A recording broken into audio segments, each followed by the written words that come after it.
Praise the lord. మహాగణుడును మహోన్నతుడైన యేసుక్రీస్తు ప్రభుల వారి అతి పరిశుద్ధమైన ఘనమైన నామమునకు మహిమ ఘనత ప్రభావములు యుగయుగములు కలుగును గాక. ఆమేనని గట్టిగా చెబుదామా? ఈ సభల ముగింపు రాత్రి దేవుని సముఖానికి కూడి వచ్చిన మీ అందరికీ నిండు మనస్సుతో మా హోసన్నా మినిస్ట్రీస్ తరపున శుభాభివందనాలు తెలియపరుస్తున్నాను. అందరికీ వందనాలు, యేసయ్యకు స్తోత్రాలు. సంతోషంగా ఉన్నాము అన్న వాళ్ళందరూ కూడా మీ రెండు చేతులు ఎత్తి గట్టి హల్లెలూయా అనండి. ఆర్భాటంగా చెప్పండి, గంభీర స్వరముతో చెప్పండి, శక్తినంతా కూడగట్టి చప్పట్లు కొడుతూ చెప్పండి హల్లెలూయా హల్లెలూయా హల్లెలూయా హల్లెలూయా హల్లెలూయా. చాలా సంతోషంగా చాలా ఉత్సాహంగా ఉన్నారు. నిశ్చయముగా ఈ ముగింపు రాత్రి కృపగల దేవుడు మిమ్మును మీ కుటుంబాలని అన్ని విషయములలో ఆశీర్వదించునుగాక. మీ ఆత్మ వర్ధిల్లుచున్న ప్రకారం మీరు అన్ని విషయములో వర్ధిల్లుదురుగాక. నా యేసయ్య మిమ్మల్ని అందరినీ ఆయన ఆగమమునకు సిద్ధపరచును గాక. ఈ విధంగా ఈ శుభరాత్రి మీతో కూడా కలిసి ప్రభువుని స్తుతించడానికి, ప్రభు నాకు ఇచ్చిన మాటలు మీతో పంచుకోవడానికి అవకాశం ఇచ్చిన దేవదేవునికి నిండు మనసుతో నా కృతజ్ఞతలు తెలియపరుస్తూ ఉన్నాను. ప్రేమతో ఆహ్వానాన్ని తెలియపరిచినటువంటి ఈ గొల్లవానితిప్ప గ్రామ సంఘ సేవకులందరికీ, అలాగే సంఘ బిడ్డలందరూ కూడా నిండు మనసుతో, అందరికీ నిండు మనసుతో నా వందనాలు తెలియపరుస్తున్నాను. నిజముగా సహోదరులు ఐక్యత కలిగి నివసించడము అనేది చాలా మేలు, చాలా మనోహరమని లేఖనాలు సెలవిస్తూ ఉన్నాయి. ఈ విధంగా తన గ్రామము కొరకు సేవకులందరూ కూడా ఏక మనస్సు కలిగి, ఏక తాత్పర్యము కలిగి, ఏక భావము కలిగి, ఏక ఆత్మ కలిగి ఒక్క అడుగుజాడలో ఒక ఆత్మ ఎందే నడిపించబడ్డానికి దేవుడు పరిశుద్ధాత్ముడు వారి మనస్సుని స్థిరపరిచినందుకు నేను ఎంతగానో సంతోషిస్తూ ఉన్నాను. ఈ ఐక్యత ప్రభు రాకడ వరకు దేవుడు కాపాడును గాక. వీరు పడిన ప్రయాస వ్యర్థము కాకుండానట్లుగా తగిన ప్రతిఫలములు దేవుడు ఈ గ్రామములో దేవుడు కలుగు చేయును గాక. దేవుడు వారికి ఇచ్చిన సంఘాలని, వారి పరిచర్యను నిశ్చయముగా నా దేవుడు విస్తరింపచేయును గాక. దేవుని ప్రతినిధిగా, క్రీస్తు రాయబారిగా ఈ మాట చెబుతున్న ఖచ్చితంగా నా దేవుడు వారి ఐక్యతను బట్టి వారి పరిచర్యని ఆశీర్వాదకరముగా శాశ్వత జీవముతో నింపును గాక. గట్టిగా చప్పలు కొడుతూ ప్రభు నామాన్ని గణపరుదాం. స్తోత్రాలు స్తోత్రాలు స్తోత్రాలు స్తోత్రాలు స్తోత్రాలు స్తోత్రాలు. మార్చి 6, 7, 8, 9 తారీఖులలో గుంటూరులో లేమల్లె ప్రాంతంలో దేవుని దయాక్షేత్రములో గుడారాల పండుగలు జరుగుతూ ఉన్నాయి. అక్కడి నుంచి ఈరోజు మీ దగ్గరికి నేను వచ్చాను. మామూలుగా అయితే చాలా పనులు ఉన్నాయి, కానీ సహోదరులు అడిగారని మాట ఇచ్చాను గనక కాదనకుండా మీ మధ్యలోకి రావడం జరిగింది. మిమ్మల్ని చూచిన తర్వాత నా హృదయం, నా ఆత్మ ఎంతగానో ప్రభునందు సంతోషించింది. నిశ్చయముగా నా దేవుడు మిమ్మల్ని అందరినీ కూడా అత్యధికముగా అభివృద్ధి పరచునుగాక. కొద్దిసేపు దేవుని యొక్క వాక్యాన్ని మనం విందాం. వాక్యం చెప్పేటప్పుడు జాగ్రత్తగా చదివేటప్పుడు బైబిల్ చూస్తూ చదవండి, వినేటప్పుడు నా వైపు చూస్తూ మీరు వినాలి. సెల్ ఫోన్ చూడొద్దు, సెల్ ఫోన్ తీయొద్దు. బైబిల్ చూస్తూ చదవండి, నా వైపు చూస్తూ మీరు వినండి. వినే ప్రతి మాట నా కొరకే అని భావించి ప్రతి మాటను హృదయములోకి చేర్చుకోండి. జీవము కలిగిన దేవుని వాక్యం, సత్యవాక్యం, పరిశుద్ధమైన వాక్యం, అలాగే దివ్యమైన దేవుని మాటలు మీ మనస్సులో, మీ హృదయములో దాచుకోవడానికి ప్రయత్నం చేయండి. దేవుడు దర్శించిన కాలాన్ని మనం గుర్తుపట్టినప్పుడు ఖచ్చితంగా ఏ మాట ద్వారా ప్రభు నిన్ను దర్శించాలి అని కోరుకున్నాడో తెలియదు గనుక ఆ మాట కొరకు ఎదురు చూస్తూ ప్రభు సన్నిధిలో మనం వింటూ ఉండగలిగితే ఏ మాట ద్వారా ప్రభు నిన్ను దర్శిస్తాడో ఆ మాట ద్వారా నీ జీవితంలో కార్యాలు జరుగుతాయి. నిర్లక్ష్యంగా, నిద్రమత్తుగా, అలక్ష్యంగా దేవుని సన్నిధిలో నువ్వు కనబడినప్పుడు, దేవుడు దర్శించిన కాలం నిన్ను దాటిపోతే మరలా సమయం వస్తుందో రాదో కూడా మనకి తెలియదు. అందుకని తెరవబడినటువంటి హృదయముతో, ఆత్మ కలిగిన చెవులతో, ఏక మనస్సుతో, శ్రద్ధాభక్తులతో దేవుని వాక్యమును ఆలకించుదుము గాక. ఆత్మదేవుడు మనందరితో మాట్లాడును గాక. గట్టిగా చప్పలు కొడుతూ ప్రభుని గణపరుదాం. ఒక చిన్న మాట, మనందరికీ బాగుగా పరిచయమైన మాట ఈ పూట మనం ధ్యానం చేసుకుందాం. ఆది కాండము 33వ అధ్యాయము చివరి మాట నేను చదువుతూ ఉన్నాను. ఆది కాండం 33వ అధ్యాయం 20వ వాక్య భాగం. అక్కడ ఒక బలిపీఠము కట్టించి దానికి ఏల్ ఎలోహేయి ఇస్రాయేలు అని పేరు పెట్టెను. పుట్టినోట్లో ఇస్రాయేలు దేవుడే దేవుడు. మళ్ళా చెప్పండి ఆ మాట, ఇస్రాయేలు దేవుడే దేవుడు. గట్టిగా చప్పలు కొడదాం ప్రభువుకి. ప్రేమైన సహోదరి సహోదరులారా, ఈ మాట మనము చదివాం. ఈ మాటలో రాయబడిన చక్కని మాట ఏమిటయ్యా అంటే, ఒక భక్తుడు ఒక బలిపీఠాన్ని కట్టాడు. ఆ బలిపీఠానికి ఒక పేరు పెట్టినట్లుగా మనం చూడగలుగుతూ ఉన్నాం. ఆ పేరు ఏంటి అని చూడగలిగితే ఇశ్రాయేలు దేవుడే దేవుడు అని పేరు పెట్టాడు. ఏ వ్యక్తి పేరు పెట్టాడు అని కాస్త మనం ఆలోచన చేయగలిగితే, ఇద్దరు అన్నదమ్ముల మధ్యలో ఆస్తి తగాదా ఏర్పడింది. ఆ ఆస్తి తగాదాను బట్టి సొంత అన్న తన తమ్ముని చంపడానికి కత్తి చేతబట్టాడు. ఆ సంగతి తెలుసుకున్న తమ్ముడు కట్టుకున్న బట్టలతో, చేతి కర్రతో, చిన్న కొబ్బరి నూనె సీసాతో తన పుట్టింటిని వదిలిపెట్టి మేనమామ ఇంటికి వెళ్ళిపోయినట్లుగా మనం చూస్తూ ఉంటాం. ఆ మేనమామ ఇంటికి వెళ్ళిన తర్వాత 20 సంవత్సరాల పాటుగా మేనమామ దగ్గర ఊడిగము చేసి కాస్తో కూస్తో సంపాదించుకొని దేవుని మాట మేరకు తిరిగి మరల తన తండ్రి ఇంటికి బయలుదేరాడు. ఆ సమయంలో ఒక వార్త యాకోబుని భయపెట్టింది. ఏమిటయ్యా అంటే, ఏశావు కొంతమందిని తీసుకొని నీకు ఎదురుగా రాబోతూ ఉన్నాడు అని. వెంటనే యాకోబు ఒంటరిగా ఎబ్బోకు రేవు దగ్గరికి వెళ్ళి ఆ ఎబ్బోకు రేవు దగ్గర రాత్రంతా దేవునితో పెనుగులాడి దేవుణ్ణి ఆశీర్వదించమని అడిగి తన జీవితంలో సూర్యోదయము కలిగిన తర్వాత నడక మార్చుకొని తిన్నగా తన సహోదరుణ్ణి ఎదుర్కొన్నాడు. ఆ సహోదరుడితో సమాధాన పడిన తర్వాత తన సహోదరుడు తనను విడిచిపెట్టి వెళ్ళిపోయిన తర్వాత యాకోబు సుక్కోతు అనే ప్రాంతానికి వెళ్ళి ఆ ప్రాంతంలో తన కొరకు ఒక ఇల్లు కట్టించుకొని తన పశువుల కొరకు పాకాలు వేసుకొని అక్కడ కూర్చున్నాడు. ఆ తర్వాత యాకోబు ఏం చేశాడంటే, నా జీవితంలో దేవుడు ఎన్నో ఘనకార్యాలు చేశాడు, ఎన్నో గొప్ప కార్యాలు చేశాడు. ఒంటి కర్ర చేతబట్టుకొని కట్టుకున్న బట్టలతో కొబ్బరిన సీసాతో బయలుదేరి వచ్చిన నేను విస్తారమైన ఆశీర్వాదాన్ని నా దేవుడు నాకు కలుగతీశాడు. ఓ చక్కని కుటుంబాన్ని కూడా నాకు ఇచ్చాడు, చక్కని పనివారిని ఇచ్చాడు, చక్కని పిల్లలను కలుగు చేశాడు.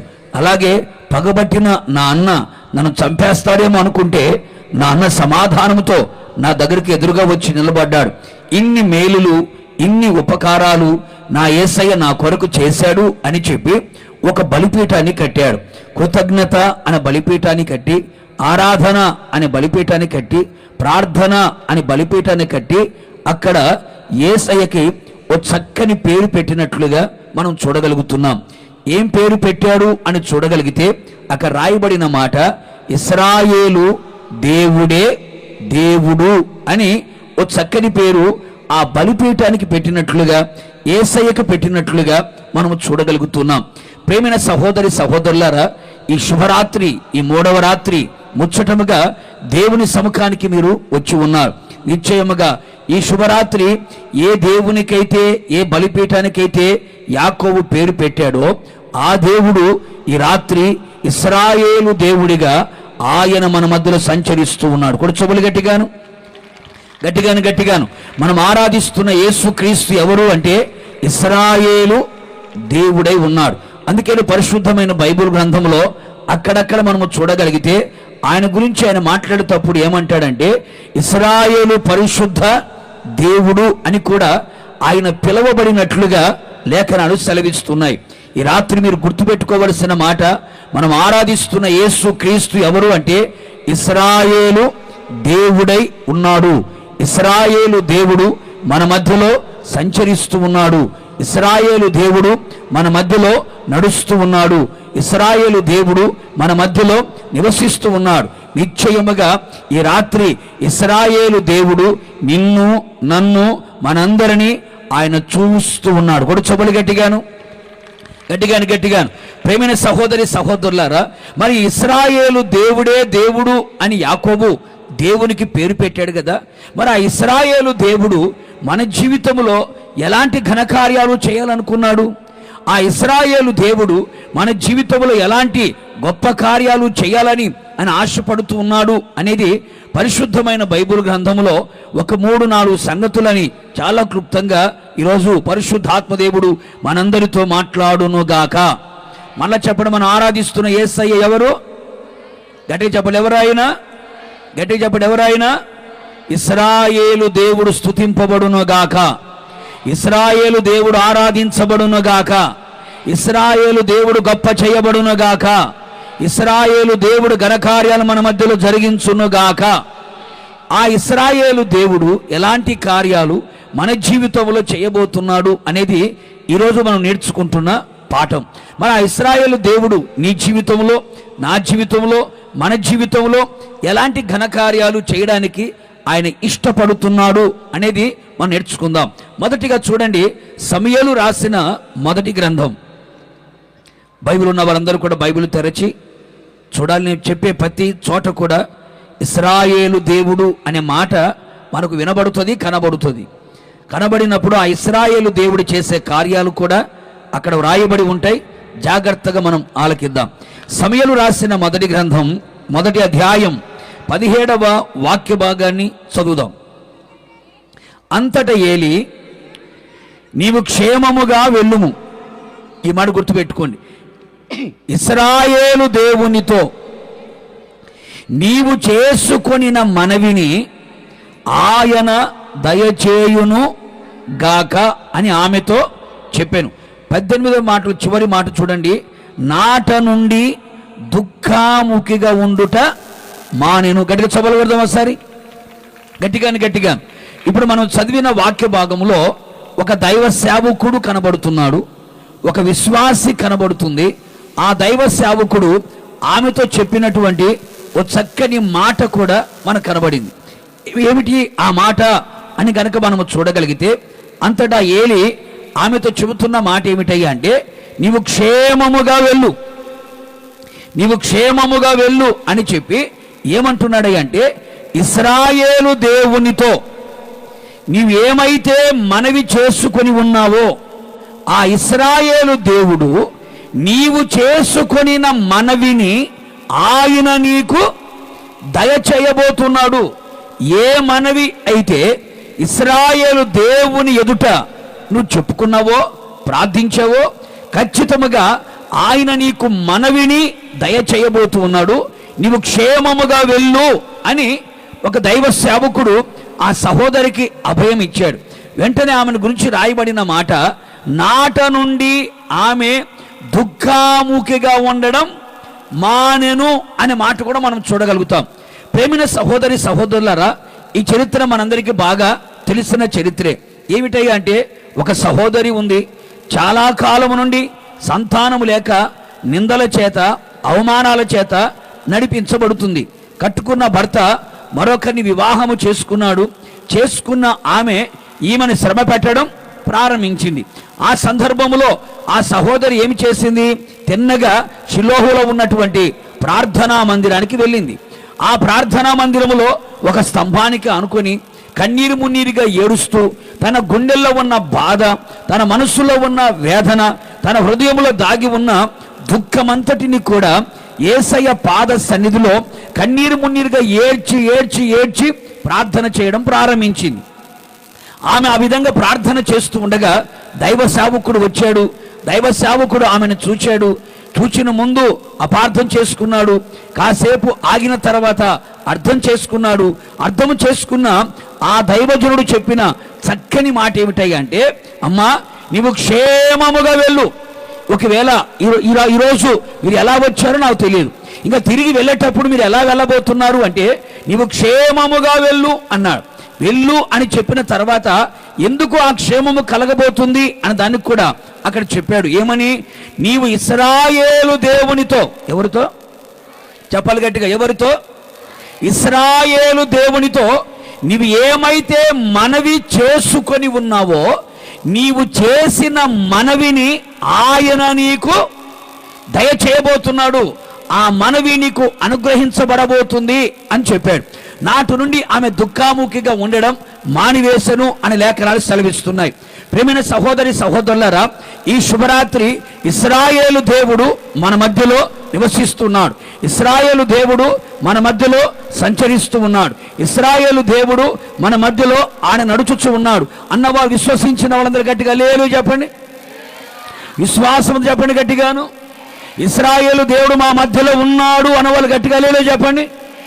మరి మన మధ్యలో ఉన్నటువంటి ఆ ఇశ్రాయేలు దేవుడు ఏమి చేయబోతున్నాడయ్య అంటే, నీవు చేసుకొనిన ప్రతి మనవిని ఆయన నీకు దయచేయునుగాక, నీకు దయచేయునుగాక.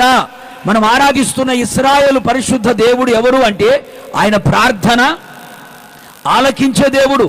దిక్కులేని వారి ప్రార్థన నిరాకరింపక వారి ప్రార్థన వైపు తిరిగి ఉన్న దేవుడు. నాకు మర్రపెట్టుము నీకు ఉత్తరం ఇచ్చేదను అని సెలవిచ్చిన దేవుడు. పెదవుల నుంచి వస్తున్న ప్రార్థన మానక అంగీకరించగలిగిన దేవుడు. ఇలిగెత్తి మనం ప్రార్థన చేయగలిగితే చెవియొగ్గి ఆలకించగలిగిన దేవుడు. ఇరుకులో మరపెట్టగలిగితే విశాల స్థలములో ఉత్తరం ఇవ్వగలిగిన దేవుడు మనం ఆరాధిస్తున్న ఇశ్రాయేలు దేవుడు. ఈ 3వ రాత్రి, ఈ రాత్రి మీరు దేవుని సన్నిధిలో ఏ విషయము కొరకైతే మనవి చేయబోతున్నారో, ఏ విషయము కొరకైతే ప్రార్థన చేయబోతున్నారో, ఏ విషయము కొరకైతే కన్నీళ్లు విడవబోతున్నారో, ఏ విషయము కొరకైతే యేసయ్య పాదాలు పట్టుకోబోతున్నారో, నిశ్చయముగా ఇశ్రాయేలు దేవుడు నీ పెదవుల నుంచి వచ్చిన ప్రార్థన మానక అంగీకరించునుగాక, మానక అంగీకరించునుగాక. ఈ రాత్రిని కనుక నువ్వు ప్రార్థన చేయగలిగితే, ఏ పరిస్థితుల మధ్యలో నువ్వు నడిపించబడుతున్నావో నాకు తెలియదు. ఆమె చెబుతున్న మాట ఏమిటంటే, ఆమె జీవితంలో కన్నీరే అన్నపానములుగా మార్చబడి ఉన్నాయి. దుఃఖము చేత ఆమె జీవితం నడిపించబడుతుంది, వేదన చేత నడిపించబడుతుంది, శ్రమల మధ్యలో తన జీవితము కొనసాగుతున్నట్లుగా లేఖనాలు చూడగలుగుతున్నాం. ఈ రోజున నీ జీవితంలో కూడా ఎలాంటి దుఃఖంలో నువ్వు ఉన్నావో, ఎలాంటి వేదనలో ఉన్నావో, ఎలాంటి బాధలనే బంధకాలతో బంధించబడి ఉన్నావో, ఏ కష్టాల కొలిమిలో పెట్టబడి కాల్చబడుతున్నావో, ఏ కన్నీటి సంద్రములో నీ జీవితం నిలిచి ఉందో, ఈ రాత్రి నా యేసయ్య నిశ్చయముగా ఈ ప్రార్థనా కూడికలో ఏమైతే నువ్వు ప్రార్థన చేసుకొనబోతూ ఉన్నావో, ఏవైతే ప్రభు దగ్గర అడగబోతున్నావో, ఏదైతే ప్రభు దగ్గర విజ్ఞాపన చేయబోతున్నావో, ఖచ్చితముగా నా యేసయ్య నీ ప్రార్థనకు జవాబునిచ్చునుగాక, నీ ప్రార్థనకు జవాబునిచ్చునుగాక. శరీరములో అనారోగ్యము చేత కుమిలిపోతున్నావా? కుటుంబంలో సమాధానము నెమ్మది లేక సంతోషము లేని పరిస్థితుల మధ్యలో నడిపించబడుతున్నావా? నోటి నిండా నవ్వు కలగలేక ఒకవేళ సంతానము లేని స్థితిలో ఒకవేళ ఉన్నావా? వివాహ పరిస్థితుల మధ్యలో లేక వివాహము జరగక నడిపించబడుతున్నావా? ఏ పని చేసినా కలిసి రాక కన్నీళ్ళని జీవితంలో మిగిలిపోయాయా? ఏ బాధలతో నడిపించబడుతున్నావో, ఏ దిగులుతో ఒకవేళ ఉన్నావో, ఏ విచారముతో ఒకవేళ ఉన్నావో, ఏ మానసిక శారీరక ఆత్మీయ కృంగుదలతో నలిగి కృంగి కృషించిపోతున్నావో, ఈ రాత్రి నీ బాధ ఎవ్వరు అర్థం చేసుకోలేకపోవచ్చు, నీ బాధ ఎవరు వినకపోవచ్చు, నీ బాధ ఎవరికి చెప్పుకున్నా చివరికి ప్రయోజనము లేని స్థితిలో ఒకవేళ ఉండొచ్చు. ఈ రాత్రి యేసయ్య పాదాలు పట్టుకొని ఈ రాత్రి గనక నీ కుటుంబ పరిస్థితులన్నిటిని కూడా నా యేసయ్య దగ్గర గనక నీవు చెప్పుకోగలిగితే, ప్రార్థన చేయగలిగితే, కన్నీళ్లు విడవగలిగితే, నిశ్చయముగా ఇశ్రాయేలు దేవుడు మన మధ్యలో నివసించి సంచరించుచున్న ఇశ్రాయేలు దేవుడు నీవు చేస్తున్న ప్రతి ప్రార్థన ఆలకించునుగాక. నీ ప్రార్థనకు నా దేవుడు జవాబుని ఇచ్చునుగాక. నీ ప్రతి కన్నీటి బొట్టును నా దేవుడు తుడిచివేయునుగాక. నీ నోటి నుండి నా దేవుడు నవ్వును కలగ చేయునుగాక. నీ పెదవులను ప్రహర్షముతో నా దేవుడు నింపునుగాక. నిశ్చయము నీ తల మీద నిత్య ఆనందం ఉంచబడునుగాక. నీ నాలుక ఆనంద గానములు చేయునుగాక. నీవు తిరిగి వెళ్ళేటప్పుడు క్షేమముగా తిరిగి వెళుదువుగాక. సంతోష ఆనందములతో అడుగులు వేసుకొని తిరిగి వెళుదువుగాక. నిశ్చయముగా నా దేవుడు ప్రార్థన ఆలకించగలిగిన దేవుడు. నీ కన్నీలని తొడవగలిగిన దేవుడు. ఈ రాత్రి ప్రియ సహోదరుడ సహోదరి, ఏ పరిస్థితుల మధ్యలో ఈ ప్రాంగణములను అడుగుపెట్టి ఉన్నావో, ఎలాంటి పరిస్థితుల మధ్యలో దేవుని సముఖములోకి నువ్వు నిలిచి ఉన్నావో, ఈ రాత్రి నా యేసయ్య నీ హృదయాన్ని చూస్తూ ఉన్న దేవుడు, నీ కన్నీలను చూస్తూ ఉన్న దేవుడు, నీ మనస్సులో పడుతున్న మదనని ఆయన చూస్తూ ఉన్న దేవుడు. చూచిన దేవుడు చూచి పక్కకు వెళ్ళిపోయేవాడు కాదు. ఈ రాత్రి అన్నా కన్నీళ్లు తుడిచి అన్నా నోటి నిండా నవ్వును పుట్టించిన దేవుడు ఈ రాత్రి నీ కన్నీళ్లను తుడిచి నీ నోటి నిండా నవ్వును పుట్టించునుగాక, నీ వేదన బాధలు కొట్టివేయునుగాక. ఇక మీదట మనము చేయవలసిన ఒకటే ఒక పని, ప్రార్థన చేయడం మన వంతు, మన ప్రార్థన ఆలకించడం ఆయన వంతు. మనము కన్నీళ్లు విడవడం మన వంతు, ఆ కన్నీళ్లు తొడవడం ఆయన వంతు. నోరు తెరవడం మన వంతు, ఆ నోటిని నింపడం ఆయన వంతు. చేతులు చాపడం మన వంతు, ఆ చేతులు పట్టి నడిపించడం ఆయన వంతు. కొడుచబలు గట్టిగాను, గట్టిగా. కనుక ఈ రాత్రి నువ్వు ప్రార్థన చేయి, దేవుని సముఖములో ప్రార్థన చేయి. నువ్వు చెప్పినదంతయు నా దేవుడు వినబోతున్నాడు, నువ్వు చెప్పినదంతయు నా దేవుడు చేయబోతూ ఉన్నాడు. నీ హృదయంలో ఉన్న ప్రతి అభిలాషని ఈ రాత్రి చెప్పుకో. నా దేవుని హృదయ వాంఛను తీర్చునుగాక, నీ కోరికను సిద్ధింప చేయునుగాక, నీ ఆలోచన యావత్తును సఫలపరచునుగాక. అన్నా కోరుకుంది, ఒక మగబిడ్డ నాకు ఇవ్వండి ప్రభువా, ఆ మగబిడ్డ నాకు వద్దయ్యా, మరలా నీకు ఇస్తానని దేవుని సన్నిధిలో కోరుకుంది. హృదయ వాంఛను తీర్చగలిగిన దేవుడు ఈ రాత్రి నీ హృదయములో ఏమైతే కోరుకుంటున్నావో, నీ పిల్లల భవిష్యత్తు విషయమైనా, నీ కుటుంబ విషయమైనా, నీ వ్యక్తిగత విషయమైనా, అది ఆత్మ సంబంధమైన విషయమైనా, సేవ విషయమైనా, పరిచర్య విషయమైనా, నువ్వేదైతే కోరుకుంటున్నావో, ఏదైతే వాంఛిస్తున్నావో, నిశ్చయముగా ఆయన నీ హృదయ వాంఛలు తీర్చునుగాక, నీ కోరికను సిద్ధింప చేయునుగాక. అందుకని ఇశ్రాయేలు దేవుడైన యెహోవాతో ఆమె మనవి చెయ్యగా, ఆమె మనవిని దేవుడు ఆమెకి దయచేశాడు. ఈ రాత్రి యేసే దగ్గరికి రా, యేసే దగ్గర ప్రార్థన చేయి. అధికారుల దగ్గరికి వెళుతున్నావేమో, రాజకీయ నాయకుల దగ్గరికి వెళ్తున్నావేమో, అండబలం, ఖండబలం, భుజబలం, డబ్బు బలం, కులబలం, అధికార బలము కలిగిన వారి దగ్గరికి వెళ్ళి ఒకవేళ చేతులు చాపుతున్నావేమో, సర్వశక్తి కలిగిన దేవుడు, సర్వంతర్యామై ఉన్న దేవుడు, అసాధ్యమైన కార్యాలని సాధ్యము చేయగల ఆ సర్వశక్తి గల దేవుణ్ణి మనం ఆరాధిస్తూ ఉన్నాం. ఆయన మోడు బారిన జీవితాలని చిగురింపులోకి తీసుకురాగలిగిన వాడు, నీటిని ద్రాక్షరసముగా మార్చగలిగిన వాడు, మోడు బారిన జీవితాలని చిగురింప చేయగలిగిన వాడు, నీటిని మూట కట్టగలిగిన వాడు, నీటి మీద నడవగలిగిన వాడు, నీటిలో రహదారిని పుట్టించగలిగిన వాడు, శూన్యములో సృష్టిని కలుగు చేయగలిగిన ఆ సృష్టికర్త అయిన యేసయ్యని ఈ రాత్రి గనుక నువ్వు ప్రార్థన చేయగలిగితే నీ సమస్యలకి గొప్ప విడుదల కలుగునుగాక, నీ శాపము కొట్టివేయబడునుగాక, నీ దరిద్రత దూరమైపోవునుగాక, నీ దుఃఖము నిట్టూర్పులు ఎగిరిపోవునుగాక. విశ్వాసమును గట్టిగా ఆమేనని చెప్పుకోండి, విశ్వాసంతో ఆమేనని చెప్పుకోండి.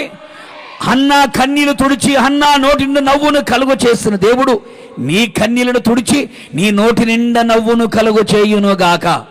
ఈ సభల ముగింపులు నా ప్రభు చెబుతున్నాడు, మీరు క్షేమముగా తిరిగి వెళ్ళుదురుగాక, మీకును మీ కుటుంబానికి క్షేమము కలుగునుగాక, మీకు కలిగిన సమస్తమునకు క్షేమము కలుగునుగాక. ప్రార్థన ఆలకించువాడు నీతో కూడా ఉన్నాడు, నీ ప్రతి ప్రార్థనకు జవాబుని ఇచ్చునుగాక. ఇదే అనుభవాన్ని పట్టుకున్నటువంటి మరొక వ్యక్తి మనకు కనబడతాడు. అతగాడి పేరు ఎబ్బేసు అని రాయబడింది. అతని పేరు వేదన బాబు. ఏ బాబు? వాళ్ళ అమ్మ అతగాడికి పెట్టిన పేరేం పేరయ్యా అంటే వేదన బాబు అని పేరు పెట్టింది. వాడిని చూచినప్పుడల్లా వేదన వేదన వేదన పడి ఇతన్ని కంటిని అని వేదన అని పేరు పెట్టింది. కానీ బైబిల్ చెబుతున్న మాటని తెలుసా? ఆ వేదన బాబు ఏమయ్యాడంటే ఘనమైన బాబుగా మారిపోయాడు. తన సహోదరులందరికంటే ఘనమైన వ్యక్తిగా మార్చబడ్డాడు. వేదన ఘనముగా ఎలా మారావు? వేదన బాబు ఘనమైన బాబుగా ఎలా మారావు అంటే ఆ వేదన బాబు చెప్పే ఒకే ఒక మాట ఏమిటో తెలుసా? నేను ఇశ్రాయేలుల దేవుని గురించి ఏం చేశాను? మొరపెట్టాను అన్నాడు. ఇశ్రాయేలు దేవుని దగ్గరికి వెళ్ళాను, ఆయన పాదాలు పట్టుకున్నాను. మా పితరురాలైనటువంటి హన్నా కన్నీళ్లతో ఇశ్రాయేలు దేవునికి మొరపెట్టింది. ఆమె దుఃఖం సంతోషముగా మారింది, ఆమె కోరిక సిద్ధింప చేయబడింది, ఆమె హృదయ వాంఛను దేవుడు తీర్చాడు. నేను కూడా అదే ఇశ్రాయేలు దేవుని దగ్గరికి వెళ్ళాను, నేను కూడా ప్రార్థన చేశాను. నన్ను ఆశీర్వదించమని అడిగాను, నా సరిహద్దులు విశాలపరచమని అడిగాను, నీ కుడి చేయి నాకు తోడుగా ఉంచమని అడిగాను, అలాగే కీడు రాకుండా తప్పించమని నేను ప్రార్థన చేశాను. ఇశ్రాయేలు దేవుడు నా ప్రార్థన ఆలకించాడు. నేను చేసిన దాన్ని నాకు ఇచ్చాడు. నా వేదనని కొట్టివేశాడు. నా సహోదరులందరికంటే నన్ను ఘనముగా నిలబెట్టాడు. కొడుచబలు గట్టిగాను. ఈ శుభరాత్రి నీ సహోదరులందరికంటే కూడా ఘనముగా నా దేవుని నిలబెట్టగలిగిన వాడు.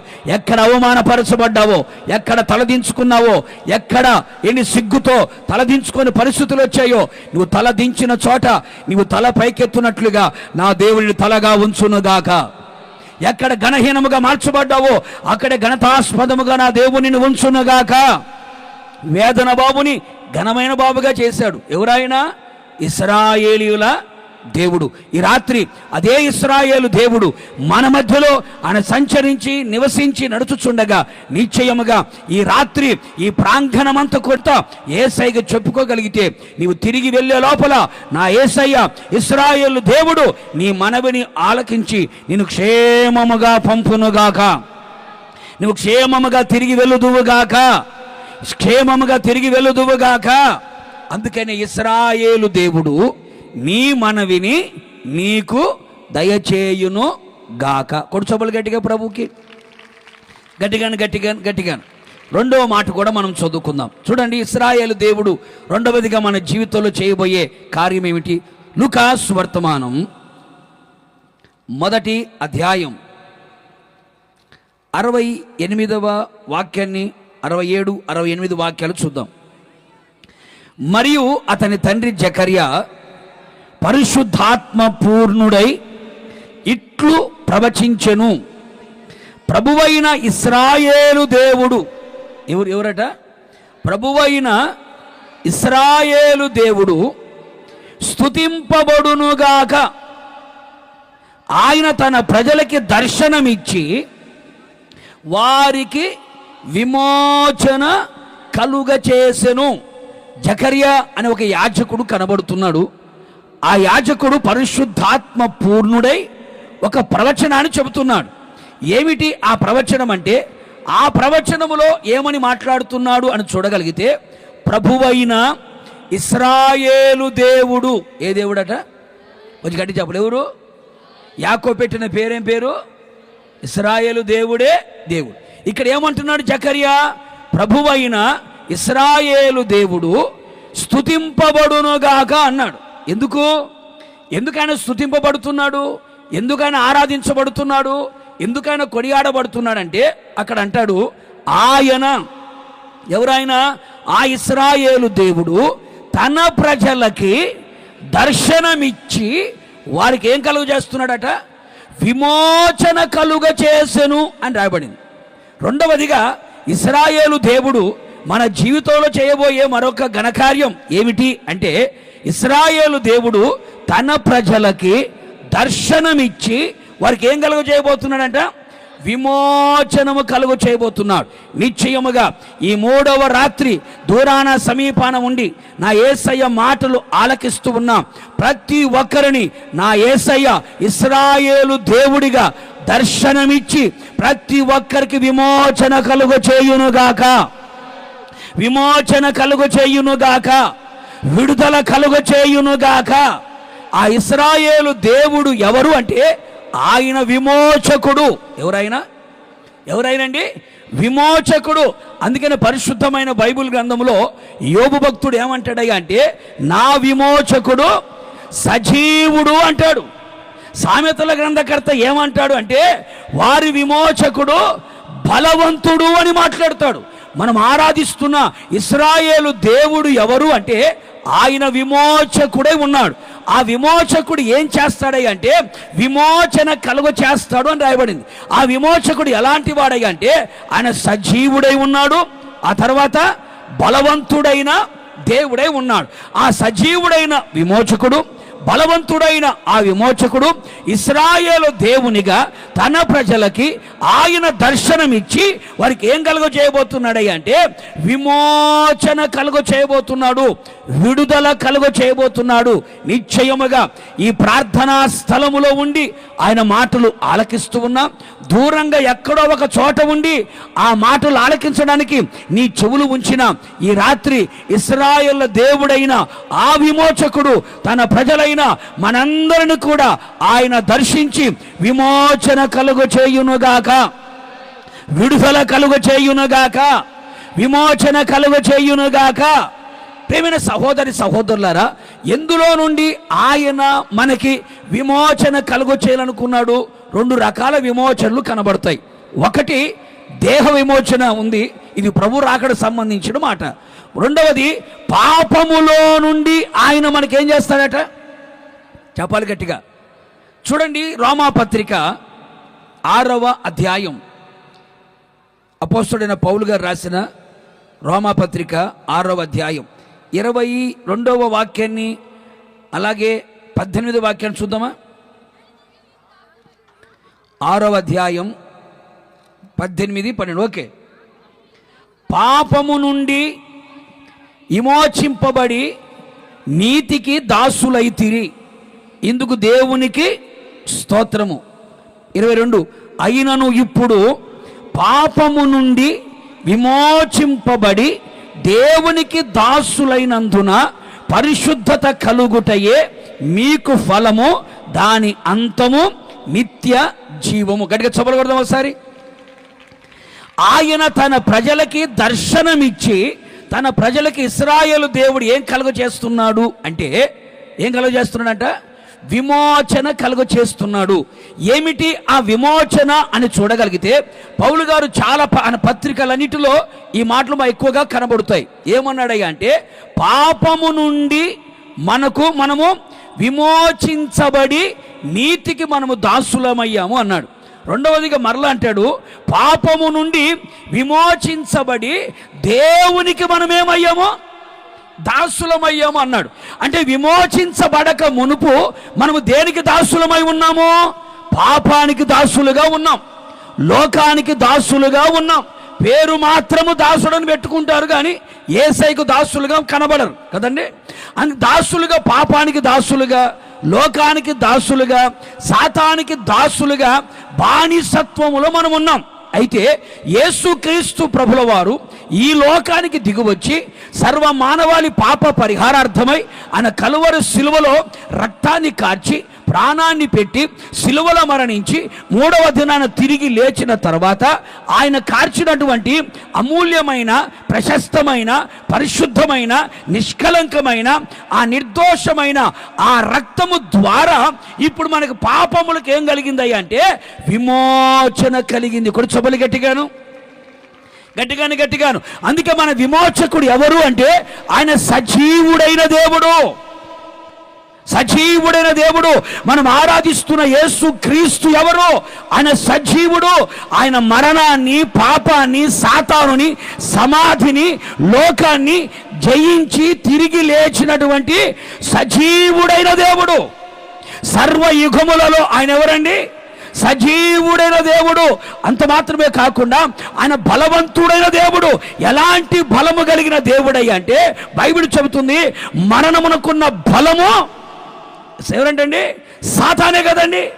మరణ బలము గలవానిని అని రాస్తుంది బైబిల్లో. మరణం యొక్క బలము గలవానిని అనగా అపవాదిని అని రాస్తుంది. అపవాది కూడా ఎవరు?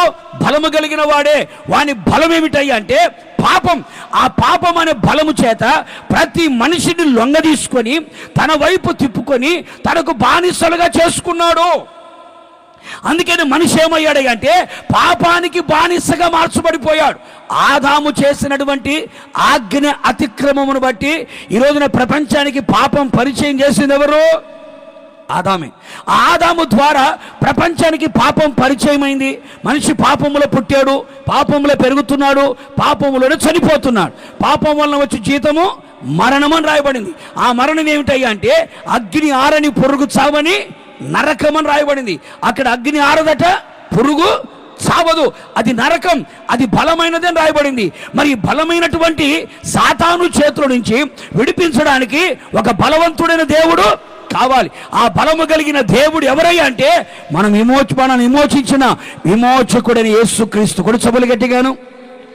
గట్టిగా హల్లెలూయా. ఇప్పుడు ఆ విమోచకుడు ఏం చేశాడంటే మన పాపముల నుండి మనని విమోచించి దేవునికి దాసులవ్వడానికి సహాయము చేశాడు. పరిశుద్ధతని మనకు కలుగు చేశాడు. ఈ పరిశుద్ధత యొక్క అంతం ఏమిటంటే నిత్య జీవము, అదే మన ఫలము అని రాయబడింది. ప్రేమైన సహోదరి సహోదరులారా, ఈ శుభరాత్రి ఇశ్రాయేలు దేవుడు విమోచకుడుగా ఆయన మన మధ్యలో ఉండి ఈ రాత్రి ప్రతి ఒక్కరి పాపములో నుండి ఆయన విమోచించునుగాక. ఏ పాపములో ఒకవేళ నువ్వు ఉన్నావో, ఏ పాపము చేత పట్టబడి ఎడవబడుతూ ఉన్నావో, అందుకని బైబిల్ చెబుతున్న మాట, సకల విధములైన దుర్నీతి నుండి ఆయన మనలని విమోచించాలని కోరుకుంటున్నాడు. దుష్ట కాలములో నుండి ఆయన మనలని విమోచించాలని కోరుకుంటున్నాడు. పాతాళములో నుండి ఆయన మనలని విమోచించాలని కోరుకుంటున్నాడు. సాతాను చేతుల నుంచి ఆయన మనలని విమోచించాలని కోరుకుంటున్నాడు. అందుకనే అపోస్తలుడైన పేతురు భక్తుడు ఒక మాట అంటాడు. ఏమంటాడు తెలుసండి? వెండి బంగారములనే క్షయ వస్తువులతో మీరు విమోచించబడలేదు కానీ అమూల్యమును నిర్దోషమును నిష్కలంకమైన గొర్రెపిల్ల వంటి క్రీస్తు రక్తము చేత మీరు విమోచించబడి తిరిగి గొలుసబలి గట్టిగాను. ప్రేమైన సహోదరి సహోదరులారా, ప్రతి మనిషి జన్మహత పాపి, కర్మహత పాపి. మనిషి పాపములోనే పుట్టి పాపములోనే పెరిగి పాపములోనే చనిపోతూ ఉన్నాడు. మరి పాపముల నుంచి విమోచించగలిగిన వాడు ఎవడు? నీ పాపానికి క్షమాపణ కలుగు చేయగలిగిన వాడు ఎవరు? నీ అపరాధములను క్షమించి నీ పాపము శిక్షను కొట్టివేయగలిగిన వాడు ఎవరు? అందుకనే పాపముల పడిపోయిన ఈ మానవాళిని విమోచించడానికి దేవుడే మానవుడిగా ఈ లోకానికి దిగివచ్చాడు. కన్య మరియ గర్భమందు పరిశుద్ధాత్మ ద్వారా కన్య మరియ గర్భాన్ని దాలిస్తే ఆ గర్భముల నుండి యేసుక్రీస్తు లోకానికి పుట్టాడు. సశరీరుడికి ఈ లోకానికి యేసయ్య వచ్చాడు. 33.5 సంవత్సర కాలం ఈ లోకంలోనే ఉన్నాడు. చివరి 3.5 సంవత్సర కాలం ఆయన సువార్తను ప్రకటించాడు. ముగింపులో సర్వ మానవాళి పాప పరిహారార్థమై ఆయన సిలువలో మరణించి సమాధి చేయబడి 3వ దినాన్ని తిరిగి లేచాడు. యేసు క్రీస్తు కార్చినటువంటి ఆ ప్రశస్తమైన నిర్దోషమైన ఆ రక్తము చేత మనిషి పాపమునకు విమోచన కలుగుతుంది. కూడా చెబులు గట్టిగాను. ఈ రాత్రి అనేక మంది అనుకుంటారు పాపాన్ని పోగొట్టుకోవాలంటే పుణ్యస్నానం చేస్తే సరిపోతుందేమో అనుకుంటారు. అన్నదానం, భూదానం, వస్త్రదానం, గోదానం చేస్తే సరిపోతుందేమో అనుకుంటారు. ప్రేమైన సహోదరి సహోదరులారా, నీ పాపాలు పోవాలి అంటే, నీ పాపాలు తీసివేయబడాలంటే, నీ పాపాలు క్షమించబడాలి అంటే, పాపము ద్వారా కలుగుతున్న పాతాళం నుంచి విమోచించబడాలంటే, ఎందుకని బైబిల్ అంటుంది కదా, పాపాత్మలను పట్టుకోవడానికి పాతాళము నోరు తెరుచుకొని ఉందంట. పాపాత్ముల కొరకే పాతాళము నియమించబడి ఉన్నది. ఆ పాతాళం పాపాత్ముల కొరకు ఎదురు చూస్తుంది. అక్కడ వేదన నెమ్మది లేదు అని లేఖనాలు సెలవిస్తుంది. అందుకని ఈ పాతాళముల నుంచి విమోచించడానికి, పాపముల నుంచి విమోచించడానికి నా యేసు క్రీస్తు నీ కొరకు కలువరి సిలువలో ఆయన రక్తాన్ని కార్చాడు. నీ కొరకు ఆయన ప్రాణాన్ని పెట్టాడు. ఆయన మనల్ని ప్రేమించి, మనం పాపులమై ఉండగానే యేసయ్య మనల్ని ప్రేమించాడు. మన భక్తిహీనులమై ఉండగానే యేసయ్య మనల్ని ప్రేమించాడు. మనము శత్రువులమై ఉండగానే యేసయ్య మనల్ని ప్రేమించాడు. మన విమోచన క్రయ ధనముగా ఆయన తన్ను తాను అర్పించుకొనెను అని బైబిల్ సెలవిస్తుంది. నీ కొరకు నా యేసయ్య ప్రాణాన్ని పెట్టాడు. నీ కొరకు నా యేసయ్య రక్తాన్ని చిందించాడు. నీ కొరకు నా యేసయ్య సిలువలో ఆఖరి రక్తబొట్టు వరకు నీ కొరకు రక్తాన్ని చిందించి ప్రాణాన్ని పెట్టి సిలువలో మరణించి సమాధి చేయబడి 3వ దినాన్ని తిరిగి లేచాడు. ఎందుకో తెలుసా? ఆ ఇశ్రాయేలు దేవుడు తన ప్రజలైన మనలని దర్శించి మన పాపముల నుంచి అపరాధములను క్షమించి మన పాపములకి పశ్చాత్తాపము కలుగునట్లుగా, ప్రక్షాళన కలుగునట్లుగా, విడుదల కలుగునట్లుగా, విమోచన కలుగునట్లుగా యేసు క్రీస్తు విమోచకుడుగా ఇశ్రాయేలు దేవుడుగా మన మధ్యలోకి వచ్చాడు. కూడా చెప్పులు గట్టిగా. నీ పాపములు పోవాలి అంటే, నీ పాపం నుంచి విడుదల కలగాలి అంటే యేసు క్రీస్తు మాత్రమే నీకు విమోచకుడుగా ఉంటాడు. అందుకనే నా యేసయ్య ఎవరు అంటే ఆయన సుచరిత్ర గల దేవుడు, కామ, క్రోధ, మద, మోహ, లోభ, మత్సరము లేని ఆ జన్మ బ్రహ్మచారి. చూపులలో కానీ, తలంపులలో కానీ, ఆలోచనలో కానీ, క్రియలో కానీ, నడకలో కానీ, పడకలో కానీ, ప్రవర్తనలో కానీ పాపము లేనివాడు, పాపము చేయనివాడు, పాపం ఎరగనివాడు, పాపులలో చేరనివాడు, ఆయన నిర్దోషి, నిష్కల్మషుడైన దేవుడు, పరిశుద్ధుడైన దేవుడు. నాలో పాపమున్నదని మీలో ఎవడైనా స్థాపించగలడాని ప్రపంచానికి సవాలు విసిరిన ఏకైక పరిశుద్ధుడు. కొడుచబలి గట్టిగాను ఆ పరిశుద్ధుడైన యేసుక్రీస్తు మాత్రమే ప్రతి మనిషి పాపము నుంచి విడుదల కలుగ చేయగలిగిన వాడు. నీ పాపానికి విమోచన కలగాలి అంటే, నువ్వు పరిశుద్ధపరచబడాలి అంటే, పుణ్యాన్ని సంపాదించుకోవాలంటే, పరలోకానికి వెళ్ళాలి అంటే, స్వర్గానికి వెళ్ళాలంటే, మోక్షానికి వెళ్ళాలంటే యేసుక్రీస్తు ఒక్కడే మార్గం. వేరే మార్గము లేదు. కొడుచబలి గట్టిగాను వేరే మార్గము లేదు. ప్రియా సహోదరుడా, సహోదరి, ఈ రాత్రి నువ్వు ఎక్కడ ఉన్నా, ఏ స్థలములో ఉన్నా, నీ పాపము నుంచి విమోచించగలిగిన విమోచకుడు యేసుక్రీస్తుని తెలుసుకో. ఈ రాత్రి ఏ పాపములో ఒకవేళ నువ్వు ఉన్నావు, త్రాగుబోతుడిగా ఉన్నావా, తిరుగుబోతుడిగా ఉన్నావా, అక్రమ సంబంధాల మధ్యలో ఉన్నావా, వ్యభిచారపు కూపంలో ఉన్నావా, అబద్ధికుడిగా ఉన్నావా, మోసగాడిగా ఉన్నావా, దొంగగా ఉన్నావా, నరహంతకుడిగా ఉన్నావా, ఇంట్లో వాళ్ళని మోసం చేసే వ్యక్తిగా ఒకవేళ కనబడుతున్నావా, చుట్టాబీడి సిగరెట్లకి, ఆకువక్కలకి, పానుపరాకులకి బానిసలుగా మార్చబడిపోయావా, ఏ సినిమాల చూడు తిరుగుతూ నీ జీవితాన్ని శాపంగా మార్చుకున్నావో, ఈ రాత్రి ఏ పాపం నిన్ను పట్టి పీడిస్తూ ఉందో, ఏ పాపం నిన్ను ఏలుబడి చేస్తూ ఉందో, ఏ పాపానికి నీ శరీరం అవయవాలు అన్ని కూడా సాధనాలుగా మార్చబడి ఉన్నాయో, ఈ రాత్రి నా యేసయ్య నీ పాపపు జీవితాన్ని కోకటి వేలతో సహా పెకిలించగలిగిన వాడు, నీ పాపం నుంచి విడుదల నీకు కలుగ చేయగలిగిన వాడు, నిన్ను పరిశుద్ధపరచగలిగిన వాడు, నిన్ను పవిత్రునిగా ఉంచగలిగిన వాడు యేసు ఒక్కడే. కొడుచబలి గట్టిగా. యేసయ్య లోకానికి వచ్చింది పాపిని పరిశుద్ధుడిగా మార్చడానికి వచ్చాడు. ఆయన కులాన్ని స్థాపించడానికి రాలేదు, మతాన్ని స్థాపించడానికి రాలేదు. కులానికి మతానికి సంబంధించిన వాడు యేసుక్రీస్తు కాదు. అందుకే బైబిల్ అంటుంది అందరి విమోచనము కొరకు అని రాయబడింది. అందరి విమోచనము కొరకు యేసుక్రీస్తు తన శరీరాన్ని బలిగా అర్పించుకున్నాడు. ఎందుకు తెలుసా? నిన్ను విమోచించడానికి, నీ పాపాలకి ప్రక్షాళన కలుగ చేయడానికి. నీ పాపాలు ఒకవేళ ఎవరు క్షమించలేకపోవచ్చేమో, ఈ రాత్రి నా యేసయ్య నీ పాపములను క్షమించగలిగిన దేవుడు. ఈ రాత్రి నా దేవుడు నీ పాపములకి విమోచన కలుగు చేయడానికి ఇశ్రాయేలు దేవుడిగా ఆయన మన మధ్యలో ఉన్నాడు. కూడా చెబులు గట్టిగాను గట్టిగా గట్టిగా గట్టిగా. ఇంకా ఎంతకాలం పాపములో జీవిస్తావు? భర్తకు తెలియకుండా భార్య, భార్యకు తెలియకుండా భర్త, తల్లిదండ్రులు తెలియకుండా పిల్లలు, పిల్లలు తెలియకుండా తల్లిదండ్రులు, ఏ రహస్య కార్యక్రమాల్లో ఒకవేళ జీవిస్తున్నావో, ఈ రాత్రి ప్రియా సహోదరుడు, సహోదరి, నీవెక్కడ ఉన్నా ప్రభువా నేను పాపినని నీ నోటితో ఒప్పుకొని ఆయన ప్రభువై ఉన్నాడని, మరణాన్ని గెలిచి తిరిగి లేచాడని నీ హృదయములను విశ్వసించగలిగితే యేసు రక్తం నీ ప్రతి పాపములని కడిగి నిన్ను విమోచించి నిన్ను పరిశుద్ధునిగా చేయునుగాక, నేను పవిత్రునిగా మార్చునుగాక. ఈ రాత్రి గ్రామాన్ని నా దేవుడు విమోచించునుగాక.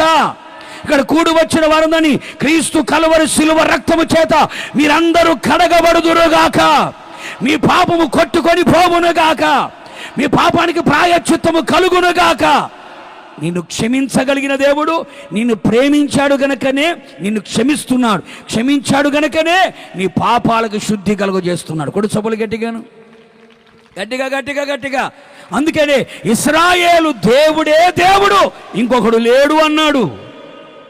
ఇశ్రాయేలు దేవుడే దేవుడు. అవును, ఆ దేవుడు ఎవరయ్యా? ఇశ్రాయేలు దేవుడు అంటే ప్రార్థన ఆలకించేవాడు. ఆ ఇశ్రాయేలు దేవుడు ఎవరయ్యా అంటే విమోచకుడు. ఎవరైనా చెప్పలు? ఎవరైనా విమోచకుడు. ఏ విమోచకుడు? నీ పాపములో నుండి నిన్ను విమోచించగలిగిన విమోచకుడు. కనుక ఈ రాత్రి నీ పాప బ్రతుకుల నుంచి నీ జీవితాన్ని నా దేవుడు విమోచించడానికే ఈ రాత్రి ఇశ్రాయేలు దేవుడిగా ఆయన ప్రత్యక్షమయ్యాడు. ఈ రాత్రి ప్రతి ఒక్కరి పాపముల నుంచి, అపవిత్రతల నుంచి, దుష్టత్వముల నుండి, దుర్నీతిలో నుంచి, పాతాళపు వర్షములో నుండి, శత్రువుల చేతుల నుండి, ప్రతి అక్రమాల నుండి నా దేవుడు నిన్ను, నన్ను, మనందరినీ కూడా ఆ స్వరక్తము చేత ఆయన కడిగి మన పాపములకి విమోచనమును కలుగ చేయునుగాక. విమోచనమును కలుగ చేయునుగాక. ఒకవైపు మనం చేసిన ప్రార్థనలన్నీ మనకి ఆలకించే ఇశ్రాయేలు దేవుడిగా కనబడుతున్నాడు. మరొక వైపు మన పాపము నుంచి మనం విమోచించే విమోచకుడుగా ఆయన కనబడుతున్నాడు. మూడో మాట కూడా చెప్తాను, గట్టి చప్పలు కొడదాం ఒకసారి ప్రభుకి, గట్టిగాను.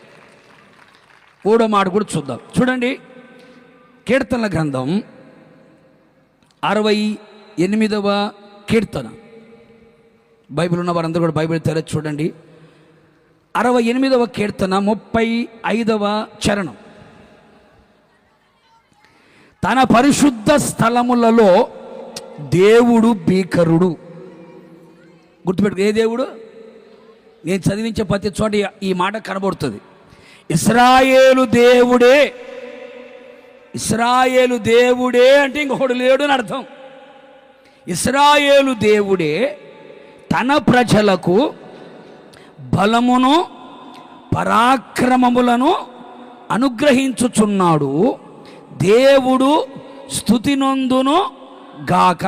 కీర్తనకాడు చెబుతున్న చక్కని మాట ఏమిటంటే, ఇశ్రాయేలు దేవుడే తన ప్రజలకి ఏమిస్తున్నాడంటే బలమునిచ్చే దేవుడుగాను, శక్తినిచ్చే, పరాక్రమం అంటే శక్తి, బలమును శక్తిని అనుగ్రహించే దేవుడుగా కనబడుతున్నాడు. తన ప్రజలకి, తన స్వరక్తమిచ్చి సంపాదించుకున్న తన ప్రజలకి, అన్యజనుల నుంచి వేరు చేసి తన స్వకీయ సాంపాద్యముగా మార్చుకున్న తన ప్రజలకి ఆ ఇశ్రాయేలు దేవుడు ఏమనుగ్రహిస్తున్నాడు? బలమును పరాక్రమమును, లేకపోతే strength and power. Strength and power అంటే బలమును శక్తిని ఆయన అనుగ్రహిస్తున్నాడు. నిశ్చయముగా ఇశ్రాయేలు దేవుడు ఈ రాత్రి మీ అందరికీ బలమును శక్తిని అనుగ్రహించునుగాక. చేతులపైకి చెప్పండి గట్టిగాను. ఏమనుగ్రహించబోతున్నాడండి? బలమును శక్తిని అనుగ్రహించబోతున్నాడు. బలము అన్నప్పుడు పైన కనబడేది, శక్తి అన్నప్పుడు అంతరంగములో కనబడేది. ఈ బలము శక్తి ప్రతి సేవకుడికి కావాలి, ప్రతి విశ్వాసకి కావాలి. మనం క్రీస్తులో ఎలా ఉండాలి? బలవంతులమై ఉండాలి. అలాగే అంతరంగమందు మనము శక్తి కలిగిన వారమై ఉండాలి. ఈ బలము శక్తి కలిగిన వారమై ఈ ఆత్మీయ యాత్రలో, ఈ విశ్వాస యాత్రలో మనం కొనసాగే వారిగా కనబడాలి. అందుకనే ఇశ్రాయేలు దేవుడు యేసు రక్తము చేత కడగబడి మారు మనస్సు పొంది పాప క్షమాపణ నిమిత్తమై బాప్తిస్మాని పొంది సంఘ సహవాసములో చేర్చబడి విశ్వాస యాత్రలో, ఆనంద యాత్రలో, పరలోక ప్రయాణములో ఆయన వైపు చూస్తూ ఆయన అడుగు జాడల్లో నడిపించబడుతూ పరలోక రాజ్యానికి సిద్ధపడుతున్న ప్రతి సేవకుడు, ప్రతి విశ్వాసికి బలము కావాలి, శక్తి కావాలి. ఏం కావాలండి? బలము కావాలి, శక్తి కావాలి. అందుకని బైబిల్లో చాలా పర్యాయాలు మనకు కనబడుతుంది. ఏమని? విశ్వాసము వలన బలము కలుగుతుందని, కృప వలన బలము కలుగుతుందని, దేవుని వాక్యము వలన బలము కలుగుతుందని, నమ్ముకొనుట వలన బలము కలుగుతుందని, ఊరికి మనం నిలిచి ఆయన యందు ఆనందించుట వలన మనకు బలము కలుగుతుందని బైబిల్ సెలవిస్తుంది. అలాగే యేసుక్రీస్తు ప్రభుల వారు కూడా ఒక మాట చెప్పాడు. ఏమని? ఆయన చనిపోయి తిరిగి లేచి 40 దినాలు అనేకులకు సజీవుడిగా తన్ను తాను రుజువుపరచుకొని శిష్యులకి ఒక ఆజ్ఞ ఇచ్చాడు.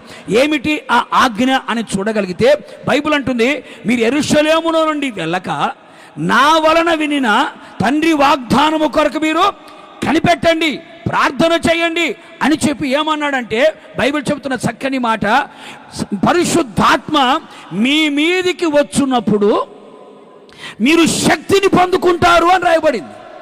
పరిశుద్ధాత్మ మీ మీదికి వచ్చినప్పుడు మీరు శక్తిని పొందుకుంటారు. ఆ శక్తి ద్వారా మీరు నా కొరకు సాక్షులుగా బ్రతుకుతారు. యెరూషలేములో నాకు సాక్షులుగా ఉంటారు, సంఘంలో నాకు సాక్షులుగా ఉంటారు, యూదాలో అంటే మీ స్వజనుల మధ్యలో నాకు సాక్షులుగా ఉంటారు, సమరయ ప్రాంతములో అనగా అన్యజనుల మధ్యలో నాకు సాక్షులుగా ఉంటారు, భూదిగంతముల వరకు నాకు మీరు సాక్షులుగా ఉంటారు అని చెప్పి పరిశుద్ధాత్మ మీ మీదికి వచ్చినప్పుడు మీరు శక్తిని పొందుకుంటారు అన్నాడు. అందుకనే పౌలు గారు కూడా పత్రికలు రాసేటప్పుడు అంటాడు, మీరు శక్తి గలవారగునట్లు అనే మాట ఉపయోగిస్తాడు. బలము కావాలి, శక్తి కావాలి. ఈ బలము శక్తి అంతరంగానికి బాహ్యానికి చాలా అవసరం. ఎందుకంటే మానవుడు రెండు విధాలుగా కనబడతాడు, బాహ్య పురుషుడు, అంతరంగ పురుషుడు అని. బాహ్య పురుషుడికి ఏం కావాలి? బలము కావాలి. అంతరంగ పురుషుడికి ఏం కావాలి? శక్తి కావాలి. బలము శక్తి కలిగిన వారిగా దేవుని సముఖములు కనబడాలి. అందుకనే మన ఆత్మీయ జీవితంలో ఎక్కడ మనం బలహీనులు కాకుండా, సమస్యలిపోకుండా, అలసిపోకుండా, చతికిలబడిపోకుండా ఆత్మీయ జీవితంలో దినదినము బలాభివృద్ధి పొందుతూ శక్తివంతులుగా దేవుని సన్నిధిలో కనబడిన వారిగా కనబడాలి. అనేక మంది ఆత్మీయులు రోజున చల్లారిపోతూ ఉన్నారు, బలహీనులుగా మార్చబడిపోతున్నారు. అందుకే బైబిల్ ఏమంటుంది? యెహోవా కొరకు ఎదురు చూచువారు నూతన బలాన్ని పొందుకుంటారు. ఆ బలము దేని కొరకు? ఇతరుల మీద పడి కొట్టడానికి కాదు. ఆ బలము దేని కొరకై అంటే పక్షి రాజుల వలె రెక్కలు చాపి పైకి ఎగరడానికి, అలయ్యక పరిగెత్తడానికి, సమస్యలక నడిచిపోవడానికి ఆ బలం మనకు కావాలి. ఆత్మీయ యాత్రలో ఎన్నో శోధనలు వస్తాయి, ఎన్నో పోరాటాలు వస్తాయి, ఎన్నో శ్రమలు కలుగుతాయి, ఎన్నో ప్రతికూలమైన పరిస్థితులు వస్తాయి. అన్నీ మనకు అనుకూలంగా ఉండవు. రాబోయే రోజుల్లో క్రైస్తవ్యానికి ప్రతికూలమైన పరిస్థితులు వస్తాయి. ఆ ప్రతికూలతలో కూడా ఎక్కడ మనం ఏమవ్వకూడదు? అలసిపోకుండా, సమస్యలిపోకుండా, బలహీనము కాకుండా ప్రభు రాకడను కూర్చున్నటువంటి ఒక దర్శనము కలిగిన వారమై ఈ ఆత్మీయ యాత్రల ముందు కొనసాగాలంటే బలమును శక్తిని కలిగిన వారమే ఉండాలి. ఆ బలమిచ్చువాడెవరు? ఆయనే. శక్తి ఇచ్చువాడెవరు? ఆయనే. బలమివ్వడానికి ఆయన బలవంతుడైన దేవుడు, శక్తినివ్వడానికి ఆయన సర్వశక్తి గల దేవుడు. కొడుచబలి గట్టిగా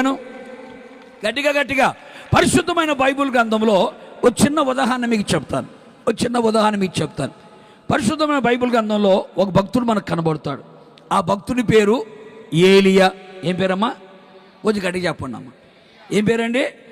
ఏలియా. ఏలియా అనగానే రోషము కలిగిన దైవ సేవకుడు. ఎవరండి? రోషము కలిగిన దైవ సేవకుడు. దేవుని కొరకు దేవుని సన్నిధిలో నిలబడిన దైవ సేవకుడు. మరణము చూడకుండా కొనిపోబడిన దైవ సేవకుడని మనందరికీ బాగా తెలుసు. అయితే ఒక రోజున ఈ దైవ సేవకుడు తన గదిలో ఉండి ప్రార్థన చేసుకుంటా ఉన్నాడు. అంతలో సడన్గా పోస్ట్ మ్యాన్ వచ్చాడు. ఎవరు వచ్చారండి? ఓ పోస్ట్ మ్యాన్ వచ్చాడు. ఒక ఉత్తరం ఇచ్చాడు. ఆ ఉత్తరం తీసుకున్నాడు, చింపాడు, తీసాడు. చదువుతున్నాడు, భయపడిపోతున్నాడు. చదువుతున్నాడు, కలవరపడిపోతున్నాడు. చదువుతున్నాడు, ముచ్చమటలు పడుతున్నాయి. చదువుతున్నాడు, గడగడ ఉనికిపోతున్నాడు. ఎందుకని? అందులో ఏమని రావడం తెలుసా? ఓ ఏలియా, మా బయలు ప్రవక్తలని, అస్తారోతు ప్రవక్తలు మొత్తం ఎంతమంది? 850 మంది ఉన్నారు కదా. వాళ్ళందరినీ వేటాడి వేట కొడవలతో చంపేసేవంటగా. అందరినీ వెంటాడి వేట కొడవలతో లేపేసేవంటగా. గుర్తుపెట్టుకో, రేపటికి ఈ సమయానికి 851 నెంబరు ఎవరిది? నీదే. 851 నెంబర్ రేపటికి ఈ సమయానికి మా బయలు ప్రవక్తలు ఒకని వంటి వాడిగా నువ్వు ఉండబోతున్నావు.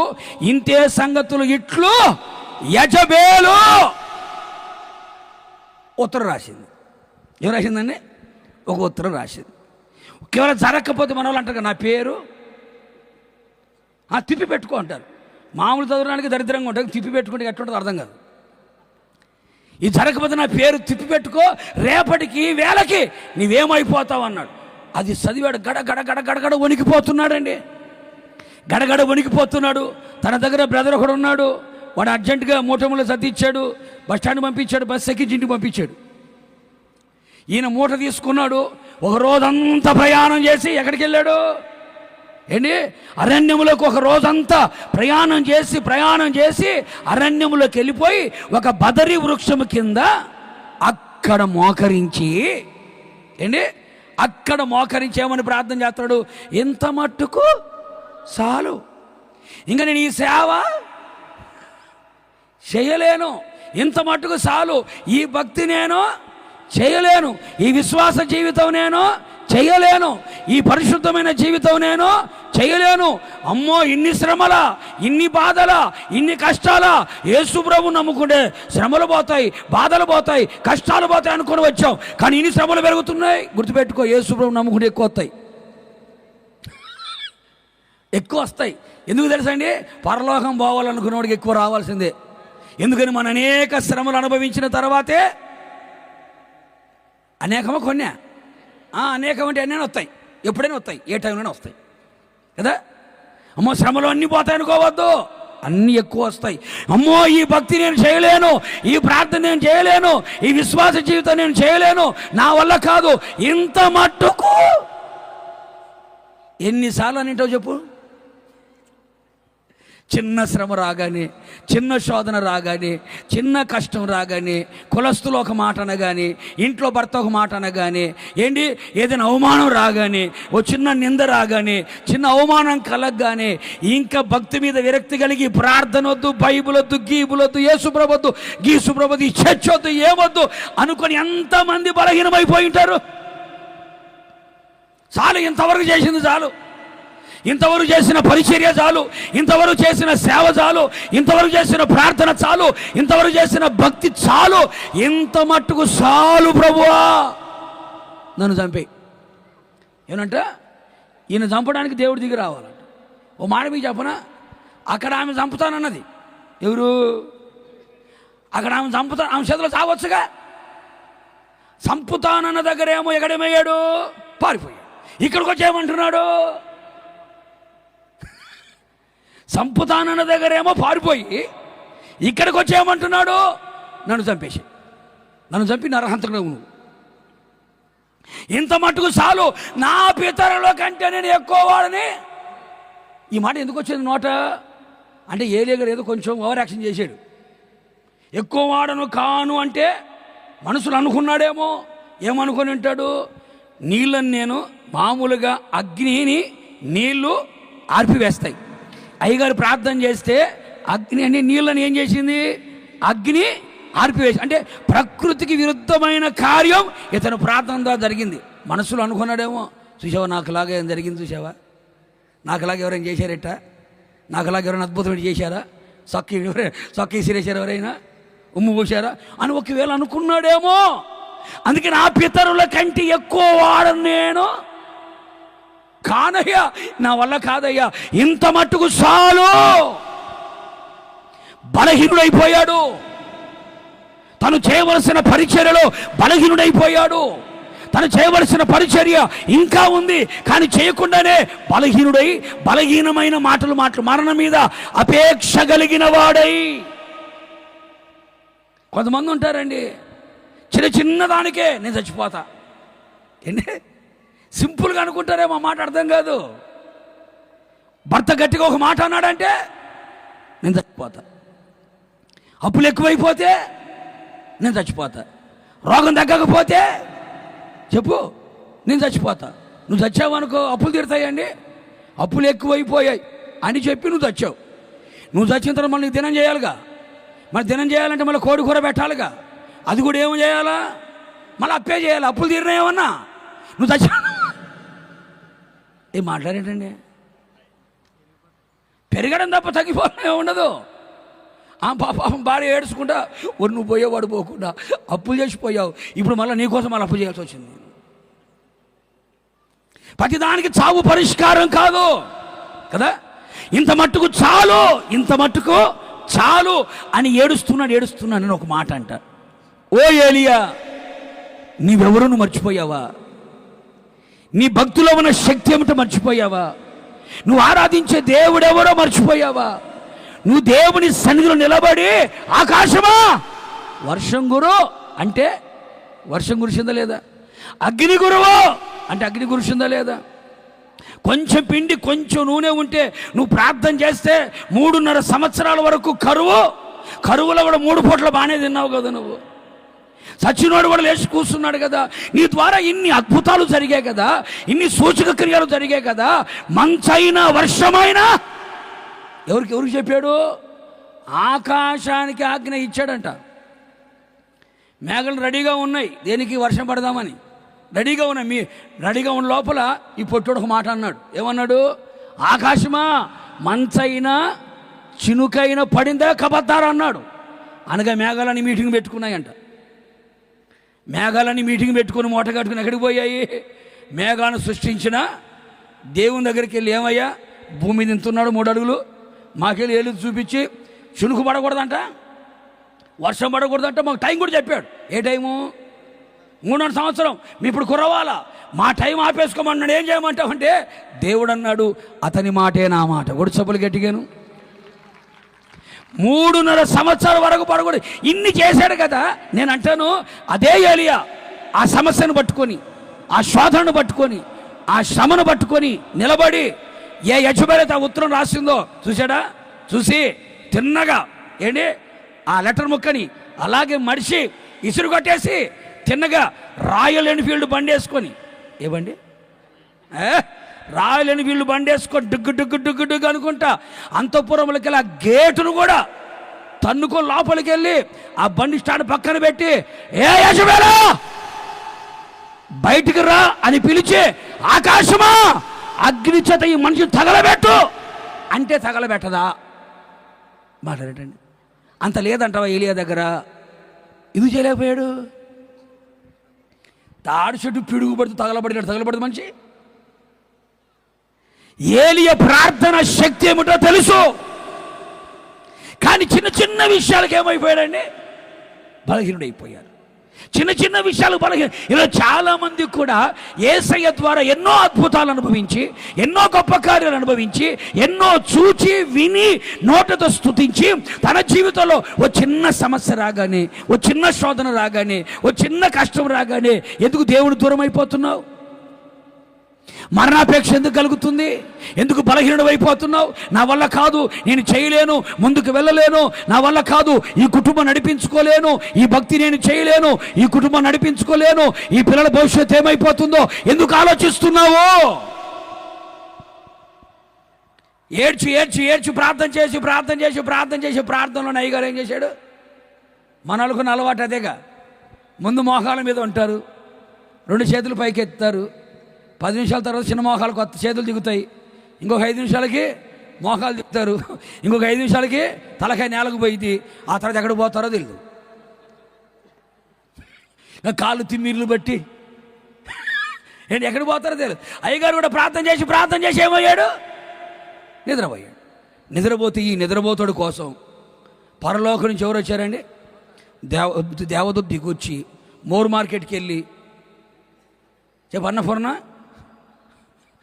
గోధుమ పిండి కొనుక్కొని వచ్చి, అలాగే షాప్కి వెళ్ళి ప్రిస్టేజ్ పెన్ ఒకటి కొనుక్కొని వచ్చి, ఏంటి మళ్ళీ మా అయ్యగారికి మామూలు నీళ్ళు తాగాడు, మినరల్ వాటరే కావాలా. ఏ వాటరు? మినరల్ వాటరే కావాలా. మళ్ళీ వాటర్ బాటిల్ కొనుక్కొని వచ్చి మళ్ళీ పొయ్యి పెట్టి పిండి పిసికి రొట్టెలు చేసి, వేడివేడి రొట్టెలు, ఎలియా లేదంటే హో లేచాడు. లేచి శుభ్రంగా తిని మూల పడుకున్నాడు. తిన్న వెన్న పడుకుండా మనం ఏం చేస్తామండి? జాడించుకోవటమా?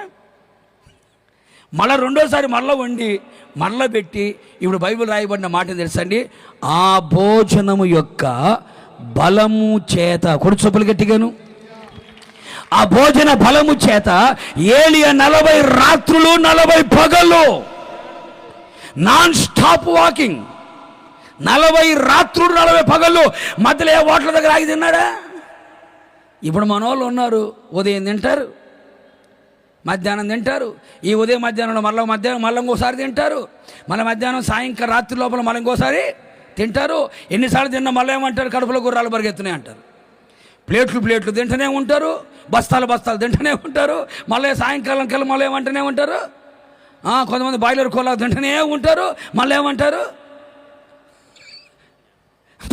బాయిలర్ కోలా తింటూనే ఉంటారు, మళ్ళీ ఏమంటారు? ఆకలి అంటారు. ఏలియా 2 సార్లు తిన్నాడా?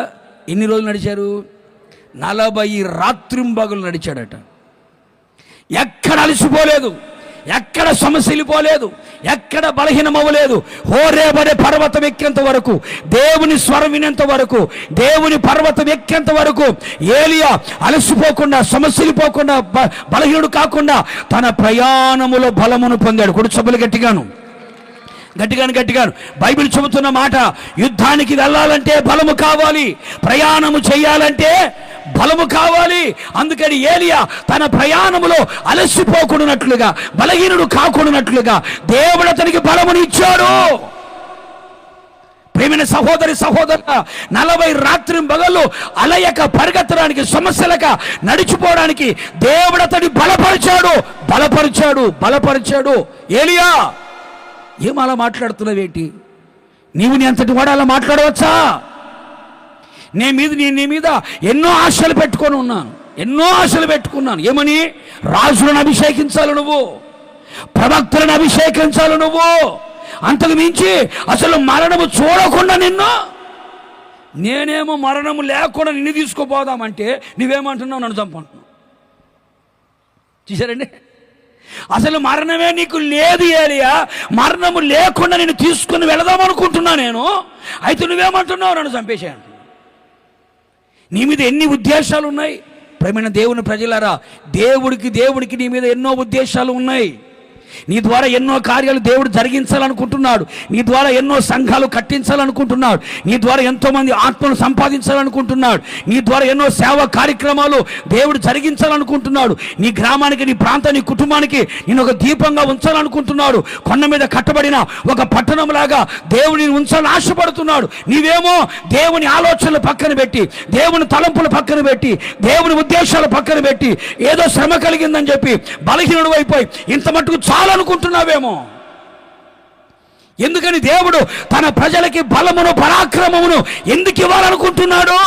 నీవెక్కడ అలసిపోకూడదని, నీవెక్కడ బలహీనము కాకూడదని, నీవెక్కడ దేవుని పర్వతం ఎక్కేంత వరకు, ప్రభు రాకడలు ఎత్తబడేంత వరకు, అలాగే 7 ఏళ్ల విందులో పాల్గొనేంత వరకు, ఆత్మ పెళ్లి కుమార్తె ఎక్కి రమ్మని స్వరం వినబడినప్పుడు ఆ స్వరం విని ప్రభువుతో ఉండేంత వరకు కూడా ఈ ఆత్మీయ ప్రయాణములో, ఈ పరలోకపు ప్రయాణములో ఎక్కడ నువ్వు ఆగిపోకూడదు. కొడు సభలు గట్టిగాను, ఎక్కడ ఆగిపోకూడదు. మన ప్రయాణం భూలోకముతో, చెప్పాలి గట్టిగా, పరలోకం.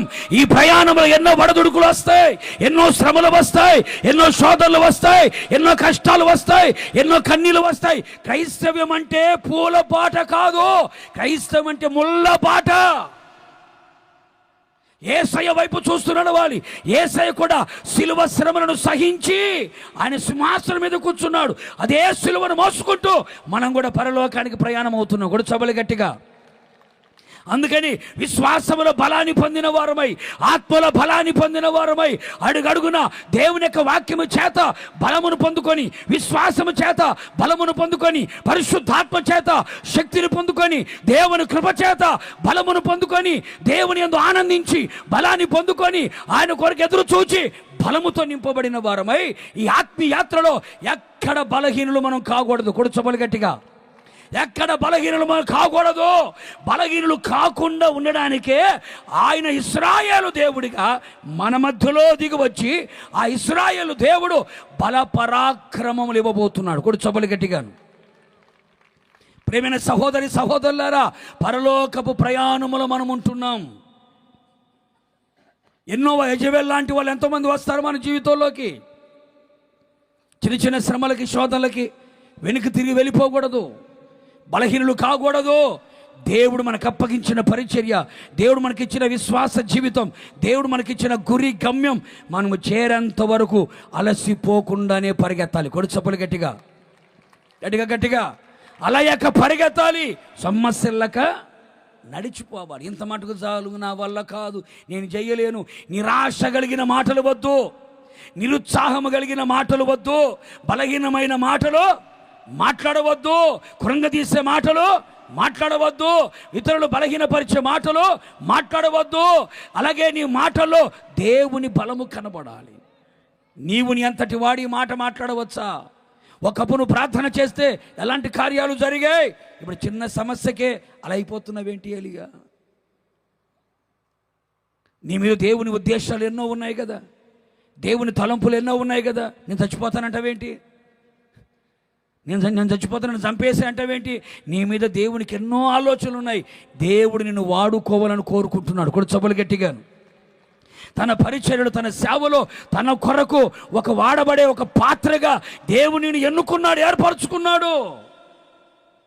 అట్టి పరిస్థితిని వదిలిపెట్టి ఇంత మటుకు చాలంటావేంటి? అందుకని ఆ ఇశ్రాయేలు దేవుడు ఈ రాత్రి ప్రార్థన ఆలకించేవాడు మాత్రమే కాదు, విమోచించేవాడు మాత్రమే కాదు, బలపరాక్రమములు అనుగ్రహించేవాడు. కూడా చొబ్బలు గట్టిగా గట్టిగా. చివరిగా మరొక మాట చెప్పి కూడా నేను ముగిచ్చేస్తాను. చూడండి, యెషయా గ్రంథం 65వ అధ్యాయం, యెషయా గ్రంథం 52వ అధ్యాయం 12వ వాక్యం చూద్దాం ఒకసారి. యెషయా ప్రవచన గ్రంథం 52వ అధ్యాయం 12వ వాక్యం. మీరు త్వరపడి, మీరు వెళ్ళరు, 3వ రోజు అయినా కానీ వెళ్ళరు. మీరు త్వరపడి మీ ఇంటికి మీరు ఏం మాట్లాడండి, అక్కడ రాయబడి మాట కదా నేను చెప్పింది. మీరు త్వరపడి ఈ కూటాలు వదిలిపెట్టి అయ్యో అయిపోయినాయి అని బాధతో అసలు బయలుదేరి ఇక్కడే కూర్చుంటారు. మీరు త్వరపడి బయలుదేరరు, అసలు ఇంకా బండి స్టార్ట్ చేసుకుని పోమండి, మీరు పారిపోరు. యెహోవా మీ ముందర నడుచును. గుర్తుపెట్టి, ఇశ్రాయేలు దేవుడు ఏ దేవుడు? ఇప్పుడు మనం చదువుకున్న ప్రతి స్థలంలో ఎవరున్నారు? ఆయన చేసే కార్యాలు కూడా ఉన్నాయి లేవా? ఇక్కడ ఏమన్నా, ఇశ్రాయేలు దేవుడు మీ సైన్యపు వెనుకటి భాగమును కావలి కాయును. యెహోవా మీ ముందర నడుచును అన్నాడు, బాగానే ఉంది. వెంటనే పదం మార్చేశాడు. ఏమన్నాడు? ఇశ్రాయేలు దేవుడు అన్నాడు. ఏమన్నాడు? సైన్యం యొక్క వెనుకటి భాగమును కావలి కాస్తున్నాడట. ఇశ్రాయేలు దేవుడు ప్రార్థన ఆలకించేవాడిగా ఉన్నాడు. ఇశ్రాయేలు దేవుడు విమోచకుడిగా ఉన్నాడు. ఇశ్రాయేలు దేవుడు బలపరాక్రమను అనుగ్రహించేవాడిగా ఉన్నాడు. ఇప్పుడు ఇశ్రాయేలు దేవుడు ఎలా ఉన్నాడు? కావలివాడిగా కనబడుతున్నాడు, కాచుకునేవాడిగా, కాపాడుకునేవాడిగా ఉన్నాడు.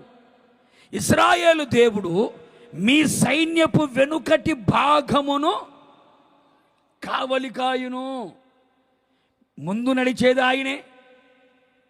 గుర్తుపెట్టుకోండి, మన ముందు నడిచేది ఆయనే, మన కుడి ఎడమల ఉండేది ఆయనే, మన పైన క్రింద ఆవరించి ఉండేది ఆయనే, మన వెనక ఉండేది ఆయనే. ముందున్నవాడు ఏం చేయాలో ఆ పని చేస్తాడు, కుడి ఎడమలో ఉండి ఏం చేయాలో ఆయన చేస్తాడు, పైన క్రింది ఆవరించి ఉండి ఏం చేయాలో చేస్తాడు, వెనకుండి ఏం చేయాలో చేస్తాడు. ఇప్పుడు ఇశ్రాయేలు దేవుడు సైన్యపు వెనుకటి భాగమును ఏం చేస్తున్నాడంట? కావలి కాస్తున్నాడు అన్నాడు. ఎందుకని ఇశ్రాయేలు దేవుడు వెనుకటి భాగమును ఎందుకు కావలి కాయాలి? వెనుకటి భాగమున కావలి కాసే పరిస్థితి ఇశ్రాయేలు దేవుడికి ఎందుకు వచ్చింది? ఎందుకని ఆ మాట అన్నాడు అనేది కాస్త మనం ఆలోచన చేయగలిగితే, ప్రేమైన సహోదరులారా, ఒకరోజు యేసు ప్రభు తన శిష్యులందరినీ కూర్చోబెట్టి కొన్ని విషయాలు చెప్పాడు. అది అయిపోయిన తర్వాత, కొద్ది దినముల్లో నన్ను పట్టుకుంటారు, నన్ను కొడతారు, నన్ను చంపేస్తారు, ఆ తర్వాత నన్ను సెలవుకు అప్పగిస్తారు, నేను చనిపోయి 3వ దినాన తిరిగి లేస్తానని తరచుగా యేసు ప్రభు తన శిష్యులతో మాట చెప్పాడు. ఈ మాట చెబుతూ ఉన్నప్పుడు యేసు ప్రభు ప్రక్కన ఉన్న పేతురు ఆయన చెయ్యి పట్టుకొని ఏం చేశారంట? యేసయ్యనే గద్దించాడంట. నీకు అలా జరగకూడదు అని గద్దించిన వెంటనే యేసు ప్రభు ఒక మాట అన్నాడు. ఏమన్నాడు చెప్పండి? ఏంటి? సాతానా, ఎక్కడికి పొమ్మన్నాడు? కొంచెం గట్టి చెప్పు, అందరూ చెప్పండి ఆ మాట అనండి. సాతానా ఎనికి పోని చెప్పు. బా, చుట్టంలా పిలుస్తారు ఎందుకు? ఏ సాతాను దగ్గర చుట్టంలాగా ఏదో అల్లునిచ్చినట్టు కూతురునిచ్చినట్టు కొడుకునిచ్చినట్టు కూతురునిచ్చినట్టు పిలుస్తావే. చెప్పు, గట్టి చెప్పు. సాతానా, అటు గట్టిగానే ఒకసారి. ఏం భయపడుతున్నట్టున్నావే? రాత్రి కళ్ళకు వస్తాడని, లేకపోతే ఇంటికి వస్తాడని? చెప్పు. సాతానా, వెనుకకు పొమ్ము. ఎక్కడ పోమన్నాడు? ఎక్కడికి వెళ్ళమన్నాడు? ఇప్పుడు చెప్పాలి గట్టిగా. ఎక్కడికి వెళ్ళమన్నాడు? ఇప్పుడు వెనకెవరున్నారు? వెనకెవరున్నారు? సాతాను ఉన్నాడు. ఇప్పుడు ఇశ్రాయేలు దేవుడు ఎక్కడున్నాడు? ఎందుకని? ఆ సాతాను గాడు వెనకున్న సాతాను మన మీదికి రాకుండా వెనకటి భాగం నన్ను కావలి కాస్తున్నాడు. కూడా చెప్పులు గట్టిగా. ఎంత మంచి దేవుడు అండి బాబోయ్! చూసారు ఎంత మంచి దేవుడు. సాతానా నా వెనుకకు పొమ్ము, వెనకెళ్ళు, నువ్వు ఉండే స్థానం వెనక అనుపో అన్నాడు. అందుకే పౌలు గారు కూడా మాట్లాడతారు ఏమని? వెనకున్న వాటిని అంటే వెనక ఏమేమి ఉన్నాయి? సాతానుగాడు చేసిన కార్యాలన్నీ ఎక్కడున్నాయి? వాటన్నీ ఏం చేయాలా? వెనకున్న వాటిని మరచి అన్నాడు. అందుకని బైబిల్ మరొకసారి ఏమనింది? నాగటి మీద చెయ్యి పెట్టినవాడు వెనుక తట్టు చూచిన ఎడలా అన్నాడు. వాడు నాకు పాత్రుడే అంటే వెనక్కు చూడకూడదు, వెనకున్న వాటిని మర్చిపోకూడదు. మరొక మాట ఏమన్నాడు? నా యందు విశ్వాసం ఉంచువాడు వెనుకకు తీసిన ఎడల అన్నాడు. వెనుకకు తీయకూడదు, వెనుకకు చూడకూడదు, వెనుకకు మరలకూడదు. ఎందుకని వెనకెవరు ఉన్నారు? చెప్పాలి గట్టిగా. సాతాను ఉన్నాడు. అందుకనే వెనక ఉన్న సాతాను ఉన్నాడు. అందుకనే లోతు భార్య కూడా ఏం చెప్పారు? వెనుకకు తిరగొద్దమ్మా, తిరిగావంటే వాడు లాగేస్తాడమ్మా. వెనకకు తిరగొద్దు, వాడు లాగేస్తాడు. వెనక్కి తిరిగి చూసింది ఏమైంది? మీ దీని స్తంభాలేం కాదు కదా, ఉపస్తంభం అయిపోయింది. వెనకున్న వాటిని మర్చిపోవాలి. వెనకకు తీయకూడదు, వెనకకు మనము చూడకూడదు. ఎందుకయ్యా అంటే మన చూపంతా కూడా విశ్వాసాన్ని కడుతూ దాన్ని కొనసాగించువాడైన యేసు వైపు చూస్తూ వెళ్ళాలి. కూడా చెప్పులు గట్టిగా కొట్టు, గట్టిగా. అందుకనే సాతాను ఎక్కడున్నాడు అంటే వెనక ఉన్నాడు. అందుకనే వెనకటి భాగమున యేసు ఏం చేస్తున్నాడండి? కావలి కాస్తున్నాడు. మీకు మంచి బ్రహ్మాండమైన ఒక వాక్యం చదివి వినిపిస్తా. చూడండి, నిర్గమాకాండం 14వ అధ్యాయం. మీరు ఇంటికెళ్ళి బాగా చదువుకోండి, చాలా బాగుంటుంది మాటలు. 19-20 చూడండి. అప్పుడు ఇశ్రాయేలీయుల ఎదుట సమూహమునకు ముందుగా నడిచిన దేవదూత ఎక్కడ పోయింది? ముందున్న దూత ఎక్కడికి వెళ్ళింది? వెనుకకు పోయి వారిని వెంబడించెను. ఎవరిని వెంబడించింది? ఇశ్రాయేలు వారిని వెంబడించింది. ఆ మేఘస్తంభము వారి ఎదుట నుండి పోయి వారి వెనుక నిలిచెను. అది ఐగుప్తీయుల సేనకు ఇశ్రాయేలీయుల సేనకు నడుమ ప్రవేశించెను. అది మేఘము కనుక వారికి చీకటి కలిగెను గాని రాత్రి అది వీరికి వెలుగు ఇచ్చెను గనుక ఆ రాత్రంతయు ఐగుప్తీయుల సేన ఇశ్రాయేలీయులను ఎందుకు సమీపించలేదు? వారి వెనక ఎవరున్నారు? ఎంత చక్కగా ముందు నడిచిన దేవదూత వారు వెనుకకు వెళ్ళి వెనక నిలబడింది. ఆ మాట మీరు గుర్తుపట్టారా? వెనుకకు వెళ్ళి వెనక నిలిచాను. వెనక నిలిచినప్పుడు ఎవరున్నారు? అటు ఐగుప్తీయులు ఉన్నారు, ఇటు ఇశ్రాయేలీయులు ఉన్నారు. వారి మధ్యలో ఎవరున్నారు? ఈ దేవదూత వెనుక ఉన్నది కనుక ఐగుప్తీయులు ఇశ్రాయేలీయులని సమీపించలేదు. కొడుచొప్పలు గట్టిగా కొట్టాలా. మనందరికీ బాగా తెలుసు, 430 సంవత్సరాలు ఇశ్రాయేలు ప్రజలు ఐగుప్తు బానిసత్వంలో బ్రతుకుతూ వచ్చారు. ఐగుప్తుని ఇనుప కొలిమిలో పెట్టబడి కాల్చబడుతూ వచ్చారు. వారి చేతుల కష్టార్జితం అనుభవించలేకపోయారు. కట్టుకున్న ఇళ్లలో కాపురము చేయలేకపోయారు. త్రవ్విన బావులలో నీరు త్రాగలేకపోయారు. నాటిన వృక్ష ఫలములని తినలేకపోయారు. సుఖము లేక, సౌఖ్యము లేక, సంతోషం లేక, సమాధానం లేక, విశ్రాంతి లేక దురవస్థలో ఉన్నారు. ఐగుప్తు కాడి పలుపుల చేత కట్టబడిన వారై, మెడ వంచబడి నడుము వంగిపోయిన వారై, విలువ లేని, గౌరవం లేని వారిగా బతికారు. ఆకాశమందున దేవుడు వారి మూలుగును విని, వారి దురవస్థను చూచి, వారి బాధను చూచి ఆయన దిగివచ్చిన దేవుడు వారిని ఐగుప్తు నుంచి నడిపించడానికి నాయకుడిగా మోషేను, యాజకుడిగా అహరోను, ప్రవక్తినిగా మిర్యామును దేవుడు ఏర్పాటు చేసుకున్నాడు. 10 రకాల అద్భుతాలు ఐగుప్తులో చేయించి గొర్రెపిల్ల రక్తము చేత వాళ్ళందరూ కూడా విమోచించబడిన వారై, విడుదల పొందిన వారై ఐగుప్తుని విడిచిపెట్టి ఎక్కడికి బయలుదేరారు? కనానుకు బయలుదేరారు, వాగ్దాన దేశానికి బయలుదేరారు. ఐగుప్తుని విడిచిపెట్టారు, కనానుకి బయలుదేరారు. బయలుదేరిన తర్వాత వాళ్ళ ఎదుట ఇప్పుడు ఏం నిలబడింది? ఎర్ర సముద్రం నిలబడింది. ఎర్ర సముద్రం నిలబడగానే సంతోషముతో, ఉత్సాహముతో బయలుదేరిన వారు ఆ సముద్రాన్ని చూచి సమస్యలిపోయారు, అలసిపోయారు, ఆగిపోయారు, నిలిచిపోయారు, ముందడుగు వేయలేకపోయారు. వారి యాత్ర ఆగిపోయింది, వారి ప్రయాణం ఆగిపోయింది. ఆ సమయంలో ఆకాశమందున దేవుడు చెప్పాడు మోషేతో, మోషే నీ కర్ర పైకెత్తు అన్నాడు. కర్ర పైకెత్తాడు. ఎప్పుడైతే కర్ర పైకెత్తాడో ఎర్ర సముద్రం ఏందండి? 2 పాయలుగా మారి ఆరిన నేల కనబడింది. ఆరిన నేల మీద ఇశ్రాయేలు ప్రజలు బయలుదేరుతున్నారు. బైబిల్ చెబుతున్న మాట, ఆ ఇశ్రాయేలు ప్రజలకి ముందరగా ఒక దేవదూత బయలుదేరెను. ఇప్పుడు ఎప్పుడైతే ఎర్ర సముద్రం పాయలుగా మార్చబడిపోయిందో, ఇప్పుడు ముందుగా ఉన్న ఆ దేవదూత ఏం చేసింది? ఇప్పుడు తిన్నగా ఏమైందంట? ఎక్కడికి వచ్చింది? వెనక్కి వచ్చేసింది. ముందు వెళ్తున్న దూత ఏమైంది? వెనక్కి. వీళ్ళందరూ ఏమనుకున్నారు? అయ్యో ముందు నడిచిన మీరు వెనక్కి వెళ్ళిపోతున్నారు ఏంటయ్యా అనుకున్నారు. వాళ్ళకి తెలియదు కదా. ఆ ముందున్న దేవదూత తిన్నగా ఎక్కడికి వెళ్ళిందండి? ఇశ్రాయేలు ప్రజలు వెనకకు వెళ్ళి వారిని వెంబడించెను. వెనక వైపున కావలి కాస్తుంది. ఎందుకు కావలి కాస్తుందంటే, ఏ ఐగుప్తు నుంచి అయితే ఇశ్రాయేలు ప్రజలు వచ్చారో అదే ఐగుప్తీయులు ఇప్పుడు ఏం చేస్తున్నారు? వీళ్ళని వెంటాడుతున్నారు. అందుకని బైబిల్ చెబుతున్న మాట, ఆ దేవదూత వారి మధ్యలో ఉన్నందువలన ఐగుప్తులకేమో చీకటి వచ్చింది, ఇశ్రాయేలు ప్రజలకేమో వెలుగు కలిగింది. ఆ వెలుగులో వాళ్ళు నడుచుకుంటా ఎర్ర సముద్రాన్ని దాటారు. వారు చీకట్లో ఉండి ఎర్ర సముద్రంలో మునిగిపోయారు. కూడా చెప్పులు గట్టిగాను.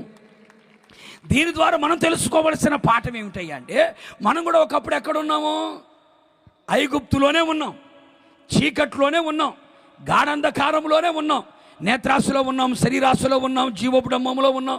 ఇప్పుడు మీకు సాక్ష్యాలు కనుక చెప్తే, ఒకప్పుడు నేను తాగుబోతున్నాండి, 24 గంటలు తాగుతూ ఉండేవాడినండి, అలాగే సిగరెట్లు కాల్చేవాడండి, ఆ కొంపలు ఈ కొంపలు తిరిగేవాడినండి, సకల దుర్మార్గతలన్నీ నా దగ్గర ఉన్నాయండి అని చెబుతాం. ఒకప్పుడు మనం అందరం ఐగుప్తులోనే ఉన్నాం. అయితే క్రీస్తు సువార్త మన దగ్గరకు వచ్చినందువలన ఆ సువార్త ద్వారా మన జీవితాలు వెలిగించబడ్డాయి. చీకట్లో నుంచి వెలుగులోకి వచ్చాం, పాపం నుంచి పవిత్రతలోకి వచ్చాం, సిలువ రక్తం చేత కడగబడ్డాం, పాపం నుంచి విడుదల పొంది ఇప్పుడు క్రీస్తు రక్తంతో కడగబడి మారు మనసు పొంది బాప్తిస్వం పొంది సంఘంలో చేర్చబడి పరలోక రాజ్యానికి మనం ప్రయాణము చేస్తున్నాం. గుర్తుపెట్టుకోండి, ఒక సంగతి ఏమిటంటే, ఏ పాపమైతే మనం విడిచిపెట్టి వచ్చామో, ఏ సాతానైతే మనల్ని వదిలిపెట్టాడో, మనం ఆత్మీయాత్ర కొనసాగుతున్నామని అయిపోయింది అనుకోకూడదు.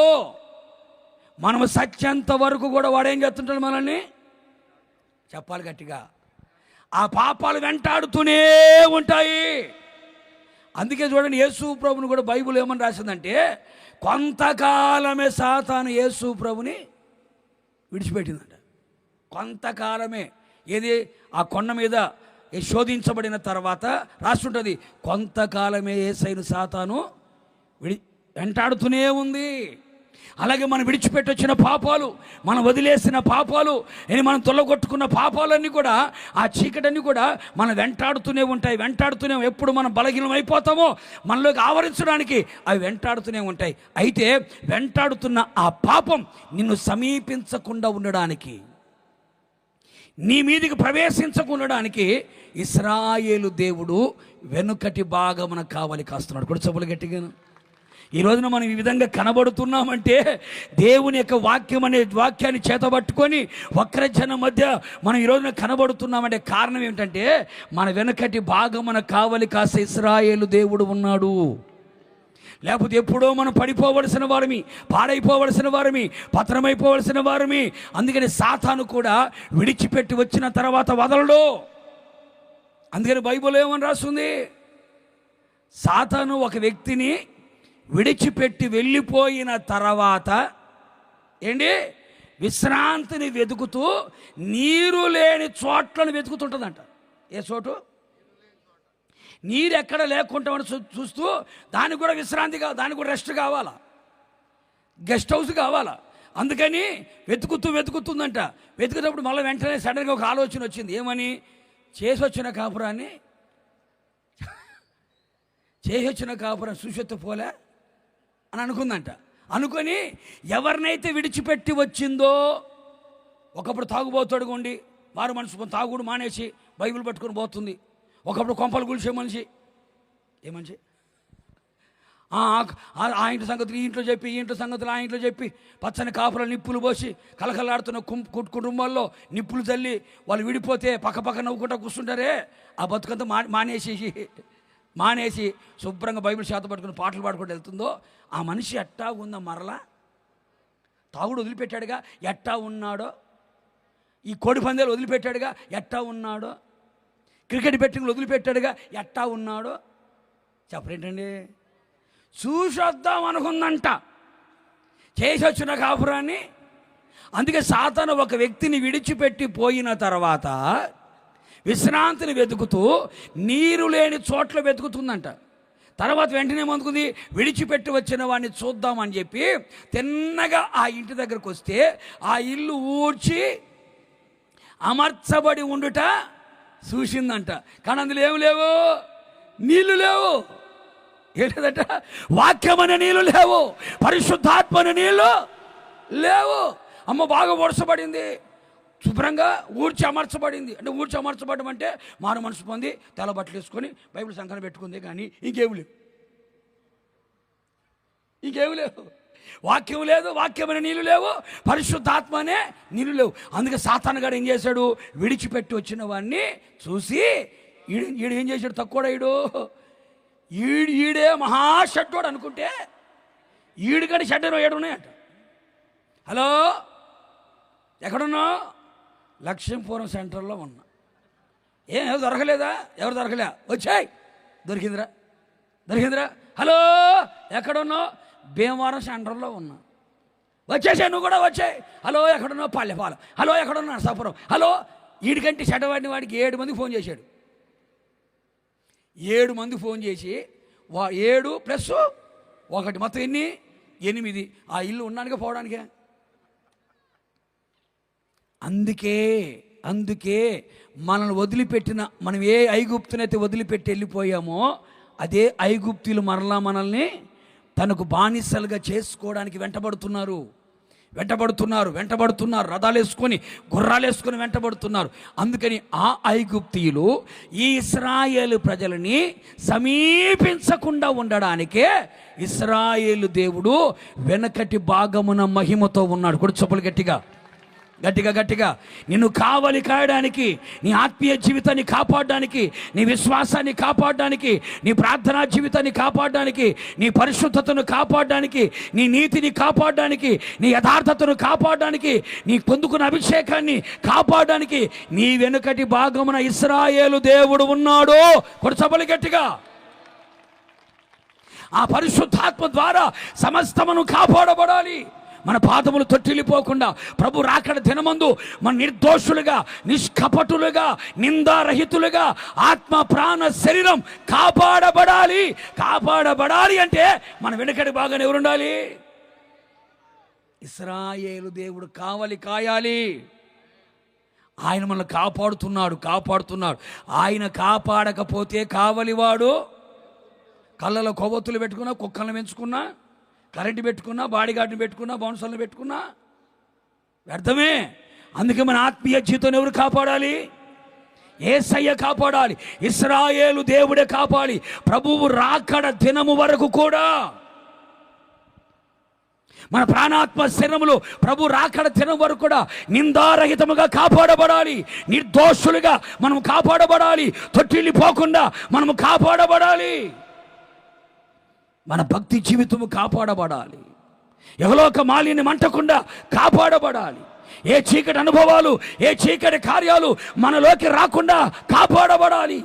ఎక్కడ ఆత్మీయత దెబ్బతినిపోకుండా కాపాడబడాలి. కాపాడబడినటువంటి వారు ఎక్కడికి వెళ్ళారయ్యా అంటే, ఆ వెనక్కున్నటువంటి ఆ దేవదూత వారిని కావలి కాసి ఇశ్రాయేల్ ప్రజలకి వెలుగునిచ్చి ఎక్కడ తీసుకుని వెళ్ళిందంటే, కనానులో కాలు పెట్టేంత వరకు కాపాడింది. కూడా చెప్పాలి గట్టిగా. ఆత్మ పెళ్లి కుమార్తె ఎక్కి రమ్ము అనే ఒక స్వరం వినబడే రోజు వరకు, ప్రభు వచ్చు వరకు మన పోకడ, ఆయన రాకడ మన పోకడ, ఆయన వచ్చేంత వరకు మనం సచ్చేంత వరకు ఏం చేయబడాలి? కాపాడబడాలి. ఎక్కడ పోగొట్టుకున్న వారిగా కనపడకూడదు. అందుకని కావలి కాసే ఇశ్రాయేలు దేవుడు మన వెనకటి బాగానే ఉన్నాడు. కూడా చెప్పులు గట్టిగాను. అందుకే యాకోబు ఊరికని పేరు పెట్టలేదు ఆ మాట. బలిపీఠానికి కట్టి ఇశ్రాయేలు దేవుడే దేవుడు, ఇంకొక దేవుడు లేడు. ఎందుకంటే ఈ ఇశ్రాయేలు దేవుడే మనవులని దయచేయగలిగిన వాడు, ఇశ్రాయేలు దేవుడే విమోచన కలుగు చేయగలిగిన వాడు, ఈ ఇశ్రాయేలు దేవుడే కావలి కాయగలిగిన వాడు, ఇశ్రాయేలు దేవుడే బల పరాక్రమములని ఇవ్వగలిగిన వాడు అని బలిపీఠాన్ని కట్టి దేవుని స్తుతించి ప్రార్థించి ఆయన ఆరాధించాడు. ఈ చివరి రాత్రి ఇశ్రాయేలు దేవుడిగా ఆయన మన మధ్యలో ఉన్నాడు. మన మధ్యలో ఉన్నాడు. ఎందుకు తెలుసా? నీ ప్రతి ప్రార్థన నీకు దయచేయడానికి ఇశ్రాయేలు దేవుడు మన మధ్యలో ఉన్నాడు. ఎందుకు తెలుసా? నీ పాపముల నుంచి నిన్ను విమోచించడానికి ఇశ్రాయేలు దేవుడు మన మధ్యలో ఉన్నాడు. బల పరాక్రమములని నీకు ఇవ్వడానికి ఇశ్రాయేలు దేవుడు మన మధ్యలో ఉన్నాడు. వెనుకటి భాగమున కావలి కాయడానికి. నిశ్చయముగా ఈ మాటలన్నీ యేసయ్య మన హృదయములు స్థిరపరిచి నురంతలుగా ఫలింపచేయునుగాక. నిశ్చయముగా ఇశ్రాయేలు దేవుడు ఇట్టి కార్యములు మన జీవితంలో జరిగించునుగాక. ఇశ్రాయేలు దేవుడే దేవుడు. కూడా చెప్పులు గట్టిగాను. ఇశ్రాయేలు దేవుడే దేవుడు. నిశ్చయముగా ఇశ్రాయేలు దేవుడు మీ ప్రార్థనలన్నీ సఫలపరచునుగాక. ఇశ్రాయేలు దేవుడు మీ పాప నుంచి విడుదల కలుగు చేయునుగాక. ఇశ్రాయేలు దేవుడు బల పరాక్రమం నీకు దయచేయునుగాక. ఇశ్రాయేలు దేవుడు కావలి కాయునుగాక. అందరికీ వందనాలు, ప్రభువుకు స్తోత్రాలు. God bless you.